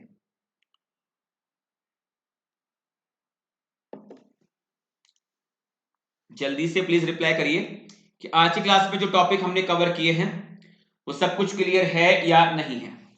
फिर एग्जाम के कुछ पास्ट अटेम्प्ट क्वेश्चंस देखते हैं, जिसको पढ़ने के बाद एक कॉन्फिडेंस आएगा आपके अंदर कि हाँ ये ऐसे क्वेश्चन आते हैं, ये तो हम एग्जाम में इजीली अटेम्प्ट करके आ सकते हैं। देखिए ध्यान से, mister Q, proprietor of a very profitable business dealing in speciality chemicals, due to his old age mister Q wants to sell his business and approach XYZ Private Limited, a competitor for the same. As an auditor of XYZ Private Limited, you are approached to do a due diligence of the business. Enumerate the points which you would look into as part of the due diligence exercise. November 17, 6 marks. Hint है aspect to be covered in financial due diligence. कि financial due diligence आपको यहां पर करना है, कौन कौन से एस्पेक्ट्स आप यहां पर कवर करेंगे। क्लियर है सर? चलो मुझे इसका आंसर बताओगे, क्या होगा इसका answer? Aspect to be covered in financial due diligence, HP NTPC के फाइनेंशियल स्टेटमेंट, ये कोड था आपका, HP NTPC के फाइनेंशियल स्टेटमेंट। सर एक टॉपिक मिसिंग है नोट्स में, work approach to due diligence, इसको बेटा मैं देख लूंगा। थैंक्स फॉर अपडेटिंग, इस चीज को मैं देख लूंगा। अगर नहीं कवर किया है तो वो उस टाइम पे इररिलेवेंट ही रहा होगा, अदरवाइज मैं कवर कर लेता इसको। फिर भी आपने कहा है तो मैं एक बार इसको जरूर देखूंगा। Next question, an American company engage in the business of manufacturing and distribution of industrial gases is interested in acquiring a listed Indian company having a market share of more than 65% of industrial gas business in India, request you to conduct a due diligence of this Indian company and submit your report. As due diligence auditor, what key areas you will cover in your review? Again, aspect to be covered in financial due diligence. कि financial due diligence करते हुए कौन कौन से area आपको cover करने चाहिए। Now next topic है हमारा यहां पर इन्वेस्टिगेशन। इस चैप्टर की ना आपकी 3 यूनिट है। तो पहली यूनिट में कवर होता है आपका ड्यू डिलिजेंस, दूसरी यूनिट में कवर होता है इन्वेस्टिगेशन, और यूनिट नंबर 3 में वो कवर करेगा फॉरेंसिक ऑडिट, जिसका अभी जो अमेंडमेंट आई है मई 23 के अटेम्प्ट के लिए, उन्होंने कहा कि भाई जो यूनिट का नाम रहेगा वो फॉरेंसिक ऑडिट ना होके वो फॉरेंसिक अकाउंटिंग रहेगा। चलिए, तो इन्वेस्टिगेशन, ऑडिट वर्सेस इन्वेस्टिगेशन, बहुत ही एक बेसिक सा क्वेश्चन है, एग्जाम में आने की उम्मीद ऑलमोस्ट ना के बराबर है। बस एक बार आपको है ना इसको रीड करना है। अच्छा बताइए, व्हाट इज कॉल्ड ऑडिटिंग?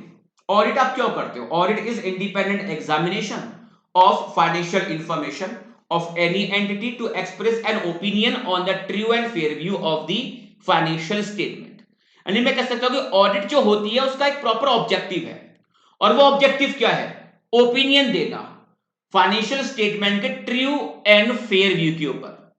अब इन्वेस्टिगेशन हो रही है, इन्वेस्टिगेशन का भी कोई ना कोई ऑब्जेक्टिव, कोई ना कोई पर्पस तो बिल्कुल होगा। इन्वेस्टिगेशन कराने का कोई ना कोई ऑब्जेक्टिव, कोई ना कोई पर्पस बिल्कुल होगा, लेकिन वो जो ऑब्जेक्टिव, वो जो पर्पस होगा वो इतना तय है कि वो ओपिनियन देने का नहीं होगा। फाइनेंशियल स्टेटमेंट के ट्रू एंड फेयर व्यू पर ओपिनियन दिलवाने के लिए मुझसे इन्वेस्टिगेशन नहीं करवाएगा। तो इन्वेस्टिगेशन क्यों करवाया जाता है? ये किसी ना किसी एक स्पेसिफिक पर्पस के लिए होगा। पर्पस क्या है? पर्पस कुछ भी हो सकता है, पर्पस कुछ भी हो सकता है, बट इतना तय है कि वो पर्पस जो होगा आपका, वो पर्पस आपका फाइनेंशियल स्टेटमेंट के ट्रू एंड फेयर व्यू पर रिपोर्टिंग करने का नहीं होगा। तो it aims at establishing a fact और हैपनिंग और at assessing a particular situation. जैसे इस पर मैं अगर आपको एक एग्जांपल दूं, वैसे एग्जांपल फास्ट ट्रैक बैच है, क्रैश कोर्स है, तो थोड़ा डिटेल में चला जाता हूं मैं, वरना अवॉइड कर सकता था। एक कंपनी में हम कर रहे थे इंटरनल ऑडिट, नाम डिस्क्लोज नहीं कर सकता, प्रोफेशनल मिसकंडक्ट बन जाएगा। तो ऑडिट करते हुए वहां पे जो सीएमडी थे, उन्होंने एक रिक्वेस्ट की थी कि सर हमें ना हमारी कंपनी, उन्होंने पहले हमें कंपनी की पॉलिसी बताई। सर हमारी पॉलिसी ये है कि हम एक वसुधैव कुटुंबकम की बात करते हैं कि कंपनी के जो एम्प्लॉय हैं और हम कंपनी है, ये आपस में परिवार है, और कंपनी में एम्प्लॉय के यहां पर कोई भी बीमार होता है, उसके रिलेटिव में कोई बीमार होता है, तो हमारी पॉलिसी ये है कि गवर्नमेंट हॉस्पिटल में आप ट्रीटमेंट करवा लीजिए, और गवर्नमेंट हॉस्पिटल में ट्रीटमेंट करा के आप उसका बिल सबमिट कर दीजिए, उसका रीइंबर्समेंट आपको मिल जाएगा। पॉलिसी ये थी। गवर्नमेंट हॉस्पिटल के पैनल्स बताए गए थे कि इन इन गवर्नमेंट हॉस्पिटल्स में जाके आप ट्रीटमेंट कराइए, पेमेंट वहां करके आइए, और उसकी रिसीट आप दिखा दीजिए, और अकॉर्डिंगली हम आपको उसका रीइंबर्समेंट कर दिया करेंगे। तो उन्होंने कहा कि नितिन सर, हमारा ना काफी टाइम से हम देख रहे हैं कि ये जो मेडिकल एक्सपेंडिचर्स का हम रीइंबर्समेंट करते हैं, ये अमाउंट बहुत हाई जा रही है, यानी हमें ऐसा लग रहा है कि फेक मेडिकल रीइंबर्समेंट के बिल सबमिट किए जा रहे हैं, तो प्लीज इस मामले को आप इन्वेस्टिगेट करिए। तो मैं वहां पर इन्वेस्टिगेशन कर रहा हूं, लेकिन क्या ये इन्वेस्टिगेशन फाइनेंशियल स्टेटमेंट पे या किसी फाइनेंशियल इंफॉर्मेशन पे ट्रू या फेयर व्यू पर ओपिनियन देने के पर्पस के लिए की जा रही है? Answer is no. ये किसी ना किसी एक स्पेसिफिक पर्पस के लिए होगा। पर्पस क्या है? कुछ भी हो, लेकिन इतना तय है कि वो पर्पस फाइनेंशियल स्टेटमेंट के ट्रू एंड फेयर व्यू पर ओपिनियन देने का तो बिल्कुल नहीं होगा। Now second one is scope. The scope of audit is wide and is determined by the provision of the relevant law. जबकि जो इन्वेस्टिगेशन है वो आप पूरी की पूरी फाइनेंशियल इंफॉर्मेशन पे नहीं कर रहे। इन्वेस्टिगेशन जैसे मैंने आपको एग्जांपल दिया, तो जो मैं इन्वेस्टिगेशन कर रहा था वो केवल मेडिकल एक्सपेंसेस का जो रीइंबर्समेंट था, केवल उसी एरिया पर हम इन्वेस्टिगेट कर रहे थे। हम उनके परचेज के ऊपर, हम उनकी सेल्स के ऊपर, उनकी फिक्स असेट के ऊपर, उनकी इन्वेंट्री के ऊपर, डेटर्स के ऊपर, इनके ऊपर हम कोई इन्वेस्टिगेशन नहीं कर रहे थे। बाकी केस में हम केवल ऑडिट कर रहे थे। इन्वेस्टिगेशन हम केवल और केवल मेडिकल एक्सपेंस के रीइंबर्समेंट के ऊपर कर रहे थे। The scope of investigation may be governed by the statute और it may be non statutory. जैसे इसमें एग्जांपल दिया है, scope of investigation may be governed by the statute. इसका एग्जांपल देंगे आप? जैसे कंपनी एक्ट के अंदर भी इन्वेस्टिगेशन होता है, सेक्शन 210, 212, 216, इनके अंदर कुछ इन्वेस्टिगेशन होते हैं। सेंट्रल गवर्नमेंट या ट्राइब्यूनल के बिहाफ पे ये इन्वेस्टिगेशन करवाया जाता है कंपनी के अफेयर्स को देखने के लिए कि कंपनी इस तरह से तो मैनेज नहीं हो रही है कि फ्रॉड करने के पर्पस के लिए कंपनी के अफेयर्स को मैनेज किया जा रहा है, या कंपनी में जो ऑनरशिप होती है उनको डिटरमाइन करने के पर्पस के लिए इन्वेस्टिगेशन करवाया जाता है कि ऑन रिकॉर्ड तो चलिए कंपनी के डायरेक्टर्स ये हैं, बट कंपनी को चलाने वाले वास्तव में रियल प्लेयर कौन है? डायरेक्टर तो बेटा कोई भी बन जाए।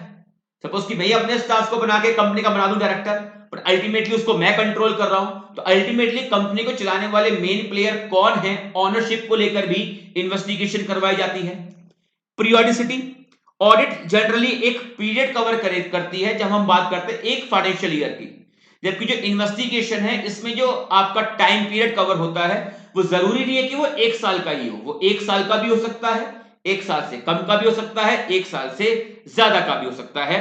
सो audit is carried out either quarterly, half yearly or yearly. अगर हम स्टैट्यूटरी ऑडिट की बात करते हैं तो वो ईयरली होती है। जबकि investigation the work is not limited by the rigid time frame, hard and fast नहीं केवल इतने टाइम के लिए इन्वेस्टिगेट करवाना है, वो आपका 1 साल का भी हो सकता है, 1 साल से कम भी हो सकता है और 1 साल से ज्यादा का भी हो सकता है। Audit involves test checking to collect evidence. Audit को आप सैंपलिंग बेस कर सकते हो, पढ़ा है ना आपने SA 530 ऑडिट सैंपलिंग। आप इन्वेस्टिगेशन करने के लिए जा रहे हो, सोचो मैं इन्वेस्टिगेट कर रहा हूं लेकिन सैंपलिंग बेस मेरा इन्वेस्टिगेशन है, नहीं, इन्वेस्टिगेशन जो होगा वो आपका डिटेल्ड स्टडी होगा। इनहेरेंट लिमिटेशन, ऑडिट सफर इनहेरेंट लिमिटेशन, जबकि इन्वेस्टिगेशन में एज सच कोई इनहेरेंट लिमिटेशन नहीं है, बिकॉज यहां पर खुली आजादी आपको मिलती है, हर एक तरह का राइट आपको दिया जाता है, कोई टाइम बाउंडेशन नहीं कि इतने टाइम में खत्म करना है, मैनेजमेंट इंफॉर्मेशन नहीं दे रहा है, इस ग्राउंड पर आप इन्वेस्टिगेशन ये नहीं कि आप छोड़ देंगे, उस केस में कंप्लेंट करेंगे, जहां पर इंफॉर्मेशन नहीं मिल रही है फोर्सफुली हम मैनेजमेंट से इंफॉर्मेशन निकलवाते हैं, तो एज सच यहां पे कोई इनहेरेंट लिमिटेशन नहीं होती। तो no inherent limitation owing to the nature of engagement. Evidence, audit is mainly concerned with the sufficient appropriate audit evidence. जबकि अगर बात करते हैं हम इन्वेस्टिगेशन की तो यहां पर हमारी रिक्वायरमेंट आती है कंक्लूसिव एविडेंस की। अब एक क्वेश्चन तो यहां पर पूछना बनता है बेटा कि सफिशिएंट एप्रोप्रिएट ऑडिट एविडेंस की जब हम बात करते हैं,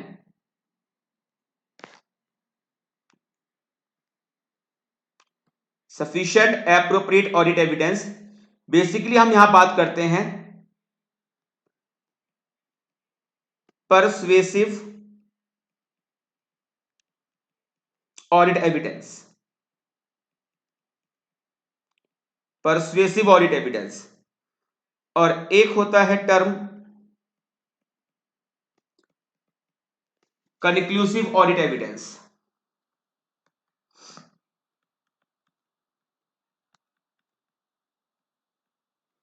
मुझे इन दोनों में डिफरेंशिएट बताइए कि क्या डिफरेंस है दोनों में।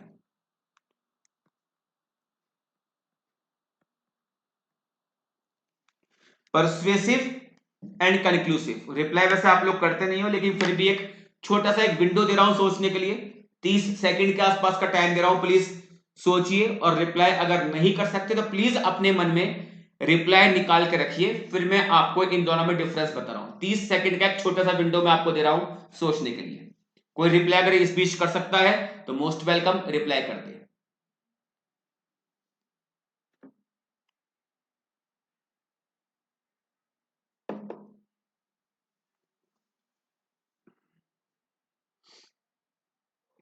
Persuasive audit evidence, conclusive audit evidence. Because अगर हम ऑडिट की बात करते हैं, ऑडिट की, तो प्राइमा फेसी जो आपके ऑडिट एविडेंस चलते हैं वो परसुएसिव हैं, जबकि अगर बच्चे मैं बात करता हूं इन्वेस्टिगेशन की तो वो इस नेचर के एविडेंस चाहिए। तो सफिशिएंट एप्रोप्रिएट ऑडिट एविडेंस की बात कर रहे हैं हम यहां पर ऑडिट में, परसुएसिव, जबकि बात करते हैं हम यहां पर इन्वेस्टिगेशन की तो यहां पर ऑडिट एविडेंस चलते हैं आपके कंक्लूसिव। कोई रिप्लाई बच्चे अगर कर सकता है तो मोस्ट वेलकम, रिप्लाई करें एक बार।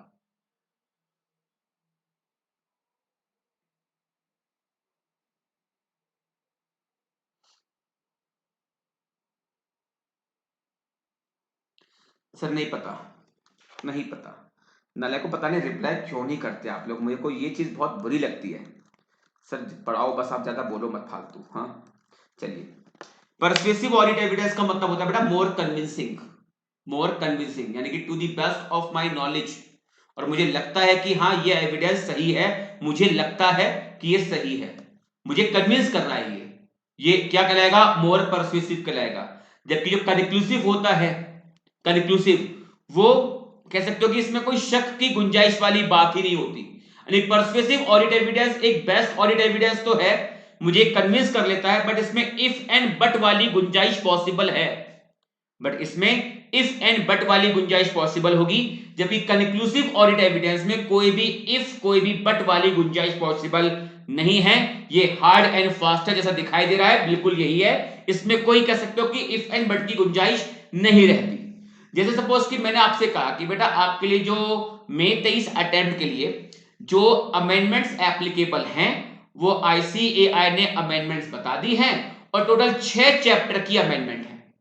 अब ये वाली बात अगर मैं आपको बोल रहा हूं तो आप मेरी बात पे विश्वास करोगे, बिकॉज एक एप्रोप्रिएट सोर्स से कि एक ऑडिट का टीचर जो ऑडिट पढ़ाता है वो ये वाली बात क्लास में बोल रहा है, तो हाँ सर सही बोल रहे होंगे।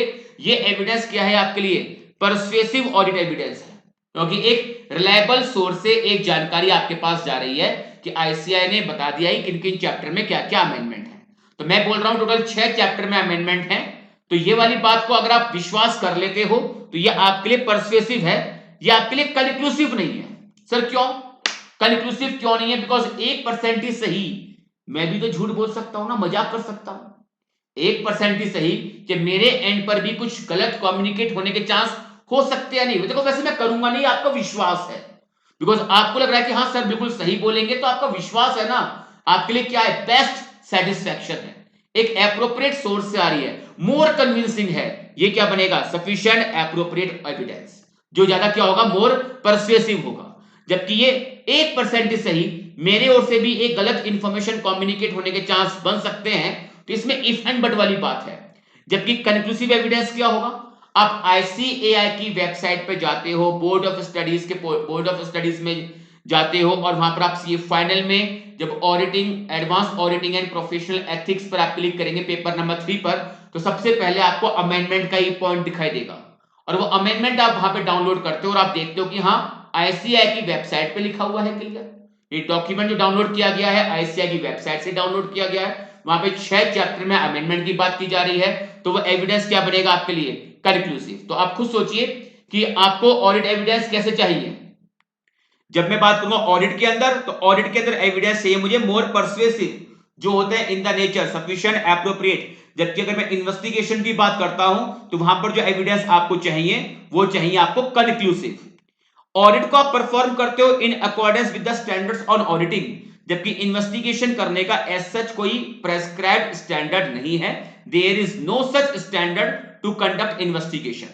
Reporting, the outcome is reported to the owner of the business entity, जबकि इन्वेस्टिगेशन की रिपोर्टिंग आप उसे करोगे जिसके बिहाफ पर यह इन्वेस्टिगेशन किया गया है। The outcome is reported to the person on whose behalf investigation is carried out. Clear है, हाँ सर क्लियर है। स्टेप्स इन इन्वेस्टिगेशन, इसे केवल आपको रीड करना है, समझना है, एग्जाम में आने के चांस मेरे अकॉर्डिंग इस टॉपिक पर इतने ज्यादा हाई नहीं रहेंगे। रीड ऑनली,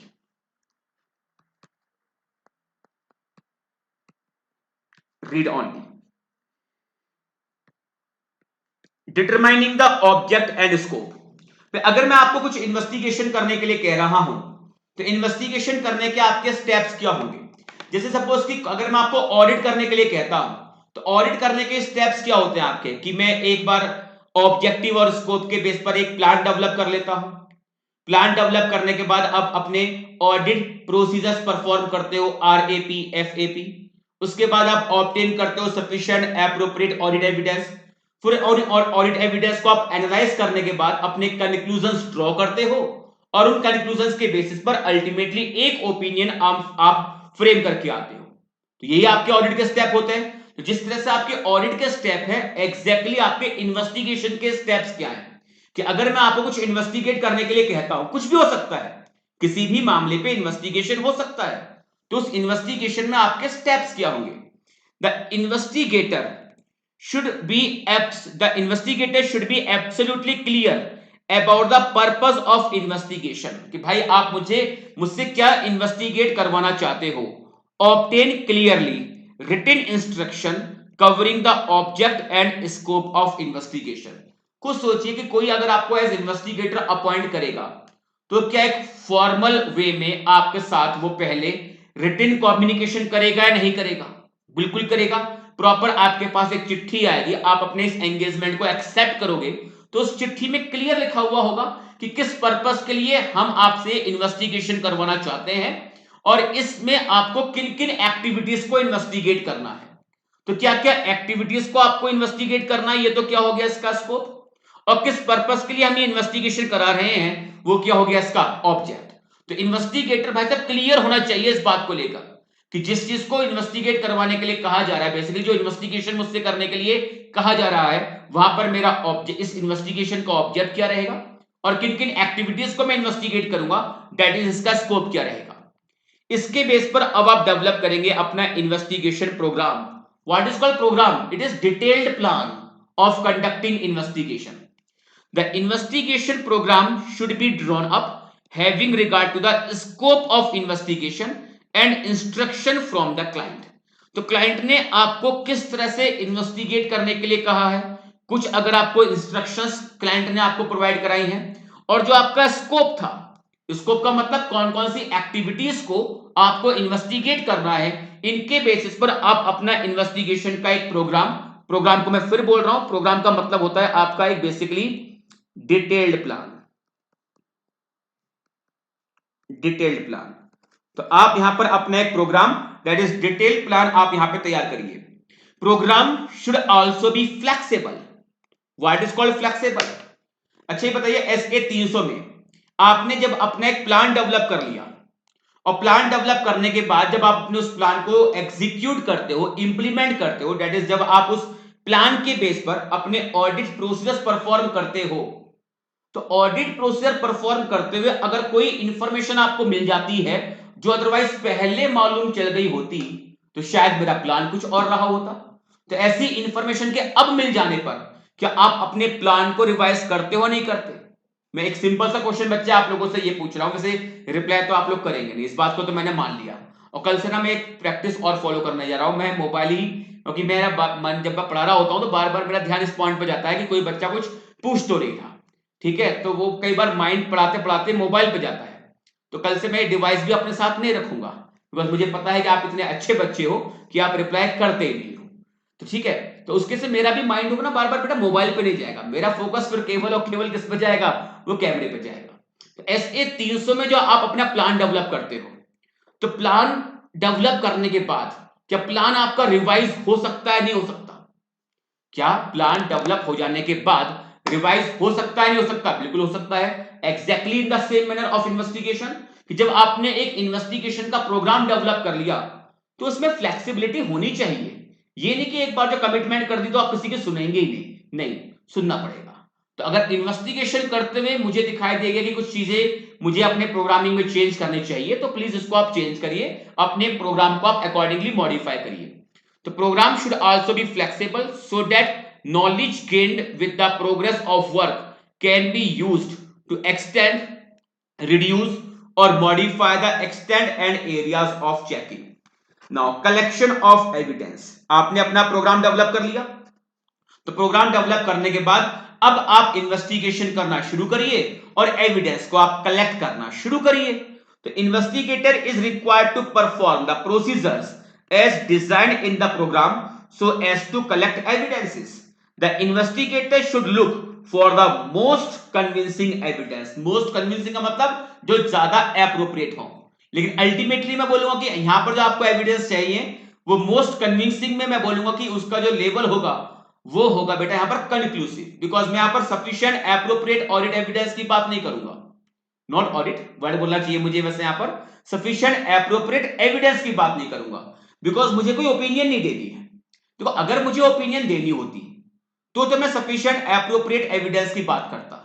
इन्वेस्टिगेशन में मुझे कोई ओपिनियन नहीं देनी होती, वहां पर मुझे फैक्चुअल फाइंडिंग रिपोर्ट करनी होती है कि क्या क्या फैक्ट आपको मिले थे वो प्लीज वहां पर आप रिपोर्ट करिए। तो यहां पर जो एविडेंस चाहिए वो आपको कंक्लूसिव ही चाहिए। एनालिसिस ऑफ फाइंडिंग्स, जो आपने इन्वेस्टिगेट करके जो आपकी फाइंडिंग्स हैं अब उसको आप एनालाइज करिए। Before reaching at any conclusion, किसी भी कंक्लूजन तक पहुंचने से पहले careful analysis and correlation of fact and figure is required. The conclusion should be well reason and backed by established fact and data. आप इन्वेस्टिगेशन के बेस पर जो भी कंक्लूजन कर रहे हो उसका प्रॉपर रीजन होना चाहिए और सपोर्ट में होने चाहिए क्या उसके, फैक्ट एंड डेटा. तो आप फाइंडिंग्स को प्रॉपरली एनालाइज करिए, उसी के बेस पर अपने कंक्लूजन तक आप पहुंचिए और जो भी बात आप अपनी इन्वेस्टिगेशन के बेस पर रख रहे हो वो प्रॉपर रीजनिंग के साथ होनी चाहिए. कोई आपसे पूछे कि आप ऐसा क्यों कह रहे हो तो सपोर्ट में क्या होना चाहिए आपके पास, आपके पास फैक्ट एंड डेटा होना चाहिए. कि कोई भी अगर आपसे क्रॉस क्वेश्चनिंग करे कि आपने इन्वेस्टिगेशन के बेस पर ये कंक्लूजन कैसे दे दिए, तो उसका रीजन को आपको एक्सप्लेन करने के लिए सपोर्ट में क्या हो आपके पास, जो भी फैक्ट आपको मिले थे, जो भी डेटा आपको मिला था वो प्लीज आपके पास सपोर्ट में होने चाहिए. Next one is reporting of findings. Nature of report to be submitted by investigation is governed by mainly two factors. Instruction given by the client, client ने कैसे आपको रिपोर्टिंग करने के लिए कहा है उसको आप देखिए, and the findings of investigation. तो अल्टीमेटली मुझे रिपोर्टिंग करनी है, रिपोर्टिंग का मेरा बेस क्या रहेगा, जो मेरी फाइंडिंग्स हैं उसी के बेस पर आप रिपोर्टिंग करके आएंगे और रिपोर्टिंग क्लाइंट ने जिस तरह से करने के लिए कहा है वैसे आप रिपोर्टिंग करना. एक क्वेश्चन पूछूं आपसे, क्या रिपोर्टिंग के ऊपर, क्या रिपोर्टिंग के ऊपर SA-700 का जो फॉर्म है वो एप्लीकेबल होगा क्या?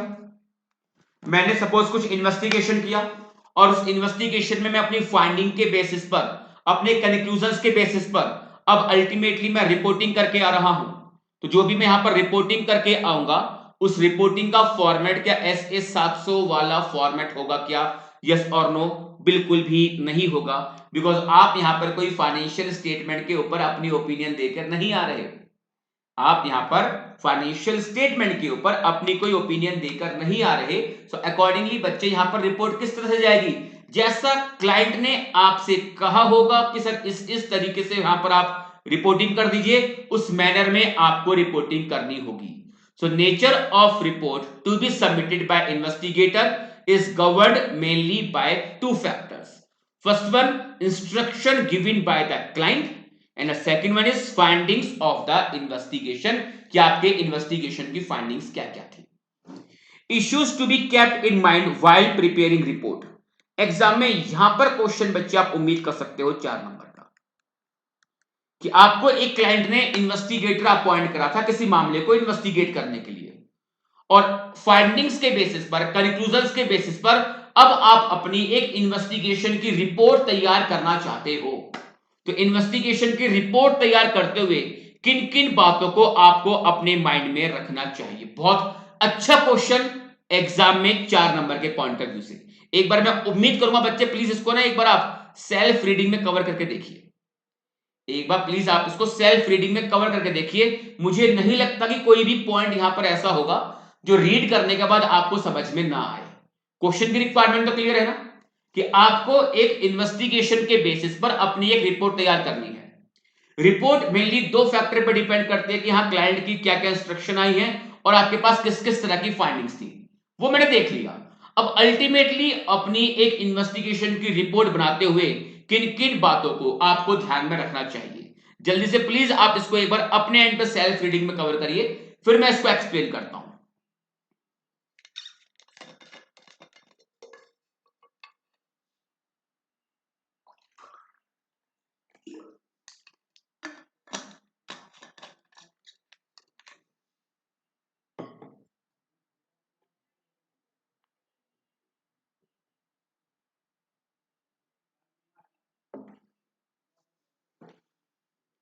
ध्यान से प्लीज सेल्फ रीडिंग में कवर करिए. उम्मीद कर रहा हूं कि नोट्स अभी आप सभी बच्चों के पास होंगे और इन केस नहीं है तो स्क्रीन पर आप देख सकते हो. थोड़ा सा स्क्रीन पर चलिए, मैं उसको थोड़ा सा और बड़ा कर सकता हूं.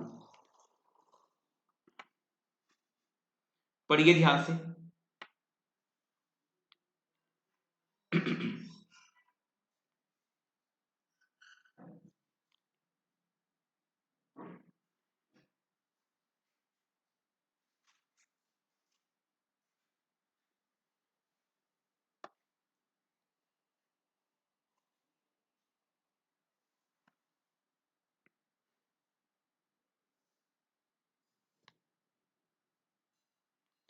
ध्यान से पढ़ना, बहुत बेसिक बात है, बहुत बेसिक बात है।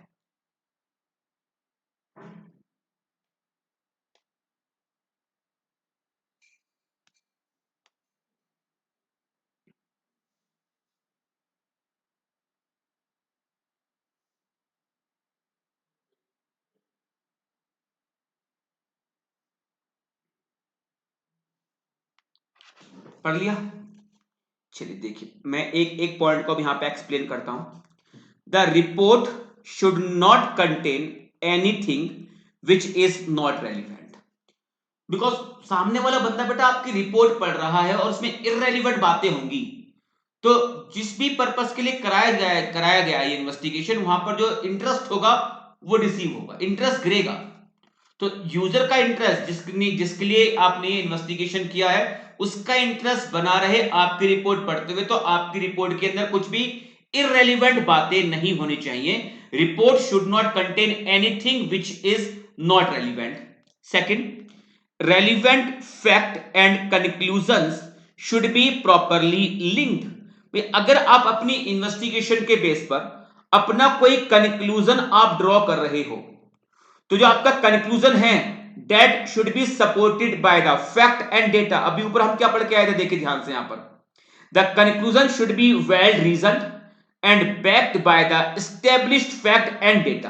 तो आपका कंक्लूजन फैक्ट के साथ प्रॉपरली लिंक हो, यानी कि आपकी बातें हो ना वो बेसलेस ना हो कि आप हवा में अपनी बातें बोल रहे हो। नहीं, अगर आप अपनी बात रख रहे हो तो किस डेटा के बेस पर, किस फैक्ट के बेस पर, दो चीज बोल रहा हूं, किस डेटा के बेस पर, किस फैक्ट के बेस पर आपने ये कंक्लूजन ड्रॉ किया है। ये सारी बातें ना आपस की क्या होनी चाहिए, इन चीजों को आप लिंक करके आप वहां पर रिपोर्टिंग करना। The report should not contain anything which is not relevant. Relevant fact and conclusion should be properly linked. Expression used should be properly considered so that possibility of arising at a different meaning or interpretation other than the one intended by the investigator can be minimized। यानी आपकी जो expression होनी चाहिए should be properly considered, मतलब कि ऐसा ना हो कि कुछ एम्बिग्यूटी टाइप की निकल के आ जाए कि आप कहना तो कुछ और चाह रहे हो लेकिन सामने वाला आपकी बात को समझ कुछ और रहा है। कुछ भी ऐसी एम्बिग्यूटी आपकी रिपोर्टिंग में नहीं होनी चाहिए। आपके एक्सप्रेशन बहुत क्लियर कट होने चाहिए कि इसमें कोई डिफरेंट इंटरप्रिटेशन वाली गुंजाइश ना बचे। तो कुछ भी इररेलेवेंट बातें वो आपकी रिपोर्ट में ना हो।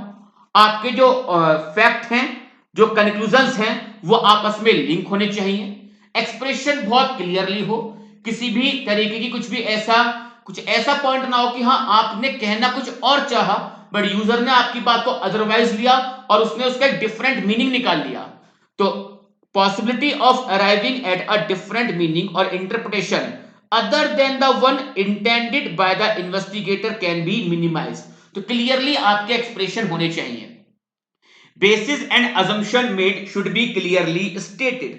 अगर आपने कोई अजम्पशंस वगैरह भी ली हैं अपने इन्वेस्टिगेशन के अंदर, वैसे अजम्पशंस के चांस ऑलमोस्ट यहां पर ना के बराबर होते हैं, फिर भी अगर आपने किसी मामले को इन्वेस्टिगेट करते हुए आपने कुछ कंक्लूजन्स ड्रॉ करते हुए कुछ एजम्पशंस ली थी, वो एजम्पशंस क्लियरली आप अपनी रिपोर्ट के अंदर मेंशन करना।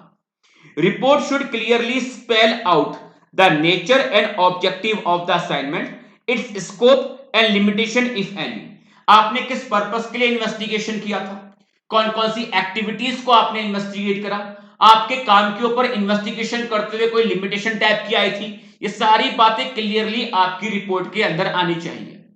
Report should be made in paragraph form with headings for the paragraph. और ये तो आप एसएस 700 में आप देख सकते हो कि एसएस 700 में क्या है, आपकी रिपोर्टिंग के अंदर कोई भी सेक्शन आने से पहले सेक्शन की प्रॉपर एक हेडिंग आती है, क्योंकि यूजर का इंटरेस्ट बना रहता है। हेडिंग पढ़ के उसको आइडिया होता है कि इस पैराग्राफ के अंदर बेसिकली वो क्या पढ़ने जा रहा है। अदरवाइज सोचो कि मैंने अपनी इन्वेस्टिगेशन की रिपोर्ट स्टार्ट करी और बिना कोई पैराग्राफ में डिवाइड किए हुए, बिना कोई हेडिंग यूज किए 3-4 पेज में मैंने बस उसको भर के आ गया, यूजर का इंटरेस्ट कभी भी आपकी रिपोर्ट में आ ही नहीं सकता। तो जो यूजर है, आपका इंटेंडेड यूजर है, उसका आपकी रिपोर्ट में इंटरेस्ट बना रहे, अच्छा रहेगा कि आप इसको सुटेबल पैराग्राफ में इसको आप डिवाइड करिए और पैराग्राफ को इंट्रोड्यूस करने के लिए प्रॉपर हेडिंग्स को आप यूज करिए। तो report should be made in paragraph form with heading for the paragraph. Report should also state restriction और लिमिटेशन. वैसे ये वाला पॉइंट आपका ऊपर भी आ गया था लिमिटेशन का, ये रहा, it's scope and limitation if any.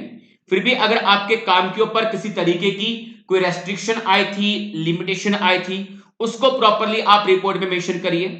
And opinion of the investigator should appear in the final paragraph of the report. तो रिपोर्ट के फाइनल पैराग्राफ के अंदर आपकी ओपिनियन आनी चाहिए. ओपिनियन का मतलब बेटा यहां पर किससे होगा? कंक्लूजन से होगा. ओपिनियन का मतलब यहां पर कंक्लूजन से होगा. ओपिनियन यहां पर ट्रू एंड फेयर व्यू वाली बात नहीं कि अल्टीमेटली इन्वेस्टिगेशन के बेस पर आप अपनी क्या बात रख रहे हो, उसको यहां पर ओपिनियन कहा है. तो बेसिकली मैं फिर से बोल रहा हूं, यहां पर ओपिनियन का मतलब ओपिनियन ना होके कंक्लूजन से है कि आप अपनी क्या बात रख रहे हो on the basis of investigation conducted. तो अगर देखा जाए अभी तक इन्वेस्टिगेशन के टॉपिक में जो मैंने आपसे डिस्कस किया, तो ऑडिट और इन्वेस्टिगेशन का डिफरेंस, जैसे हमने पहले ड्यू डिलिजेंस के अंदर हमने ऑडिट और ड्यू डिलिजेंस का हमने डिफरेंस देखा था. एग्जाम के पॉइंट ऑफ व्यू से रेलिवेंट नहीं था. Exactly in case of difference between the auditing and investigation, not so relevant for your final examination. Inter level पे भी एक्सेप्शनली 1 या 2 बार क्वेश्चन लगे हुए थे. तो फाइनल लेवल पे तो बेटा बहुत दूर की बात है कि एग्जाम में इसके ऊपर कोई क्वेश्चन पूछे. यहां पर फिर भी आई थिंक 1 बार लगा हुआ है, शायद बहुत टाइम पहले की बात होगी, 1 बार लगा हुआ है. इतना मेरी नॉलेज में है कि हाँ 1 बार क्वेश्चन पूछा गया था. स्टेप्स इन इन्वेस्टिगेशन केवल 1 बार रीड कर लेना. अगर ऑडिट पर स्टैंडर्ड पे कमांड आपकी अच्छी है, तो जैसा हम ऑडिट को प्लान करते हैं, परफॉर्म करते हैं, सिमिलर अप्रोच में हमने यहां पर इन्वेस्टिगेशन के पॉइंट देखे. देयर आफ्टर कि जब आप एक इन्वेस्टिगेशन की रिपोर्ट इश्यू करने के लिए जा रहे होंगे, तो किन किन पॉइंट्स को आप अपने माइंड में रखेंगे. पहला क्वेश्चन जो मैं बोल रहा हूं कि इन्वेस्टिगेशन पर ये क्वेश्चन एग्जाम में 4 नंबर का पूछा जा सकता है. इसके बाद टॉपिक आता है हमारा टाइप्स ऑफ इन्वेस्टिगेशन, और ये ही इन्वेस्टिगेशन हमें अपने क्लास के अंदर डिस्कस करने हैं. इन्वेस्टिगेशन को 2 पार्ट में क्लासिफाई किया, कैटेगराइज करा. Statutory investigation and the second one is non statutory investigation. जब हम बात करते हैं स्टैट्यूटरी इन्वेस्टिगेशन, तो यहां पर बेसिकली हम बात करेंगे एज पर दी कंपनीज एक्ट. कंपनीज एक्ट में ना सेंट्रल गवर्नमेंट को और एनसीएलटी को कुछ इन्वेस्टिगेशन कराने की पावर दी गई है. किन बातों को लेकर? कंपनी के अफेयर्स को लेकर. कि कंपनी के अफेयर्स इस तरह से तो मैनेज नहीं हो रहे कि वहां पर उनका पर्पस किसी और को चीट करने का, फ्रॉड करने का, किसी के फाइनेंशियल इंटरेस्ट को डिसीव करने का हो. तो कंपनी के अफेयर्स को इन्वेस्टिगेट कराने के लिए सेंट्रल गवर्नमेंट के पास पावर दी गई है, एनसीएलटी के पास पावर दी गई है. और एक इन्वेस्टिगेशन की पावर मिलती है आपको, कंपनी के जो ऑनरशिप है वो किसकी निकल के आ रही है, कंपनी को चलाने वाले रियल प्लेयर कौन है. बस कहने के मुझे डायरेक्टर्स तो ऑन रिकॉर्ड दिखाई दे रहे हैं, लेकिन उनके पर्दे के पीछे कोई और इनको खिला रहा है. यानी डायरेक्टर केवल कठपुतली हैं, असली तो वो है जो इन कठपुतली को चला रहा है. तो असली ऑनर कौन है, कौन कंपनी को गवर्न कर रहा है सही मायने में, इसके लिए भी यहां पर इन्वेस्टिगेशन करवाई जाती है. तो ये investigation as per company act है.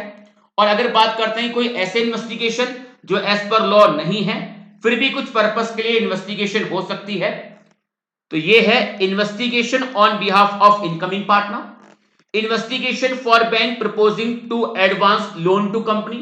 कि एक पार्टनरशिप फर्म किसी एक पार्टनर को अप्रोच करती है कि आप हमारी फर्म में पार्टनर बन जाइए.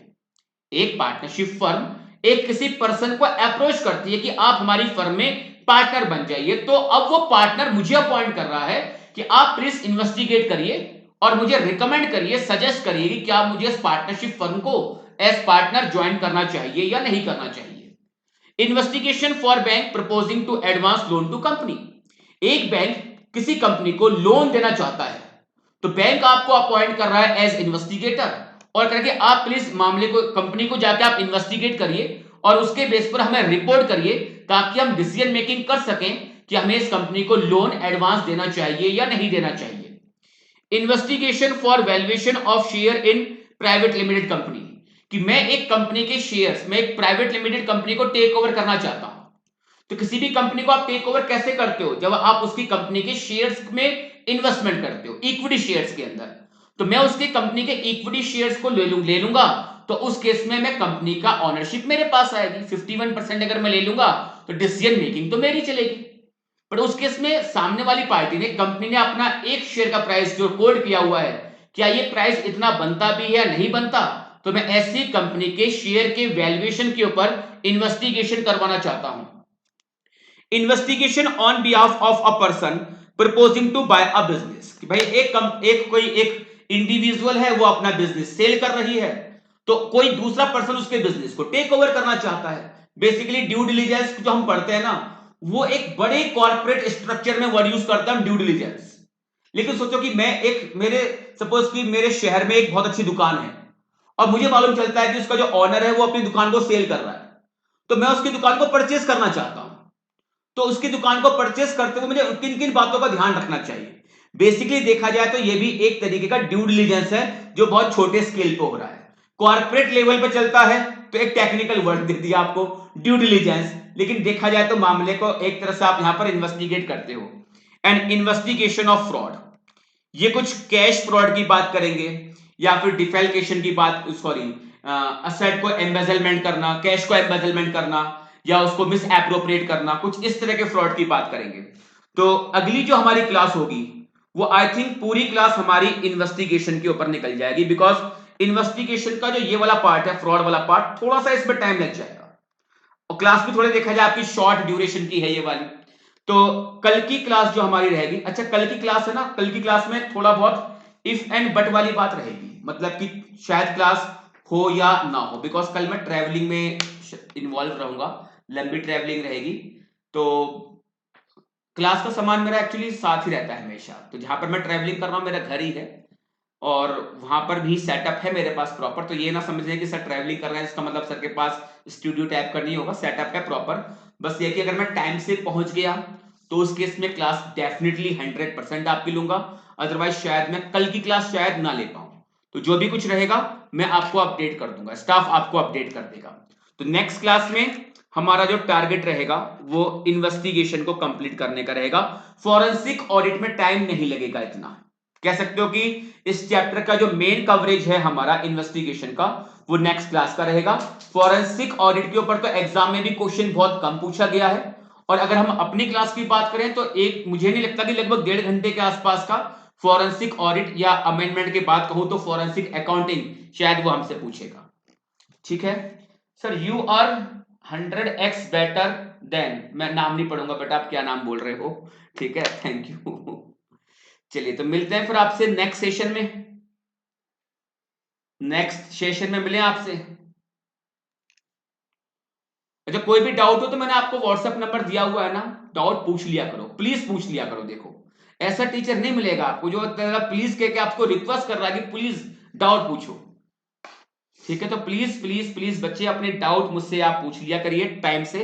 मिलते हैं आपसे नेक्स्ट सेशन में, कल की क्लास पे थोड़ा सा डाउट रहेगा, हो भी सकती है और नहीं भी, जैसा भी रहेगा आपको अपडेट कर देंगे, जैसा भी रहेगा आपको मैं टाइम से अपडेट कर दूंगा,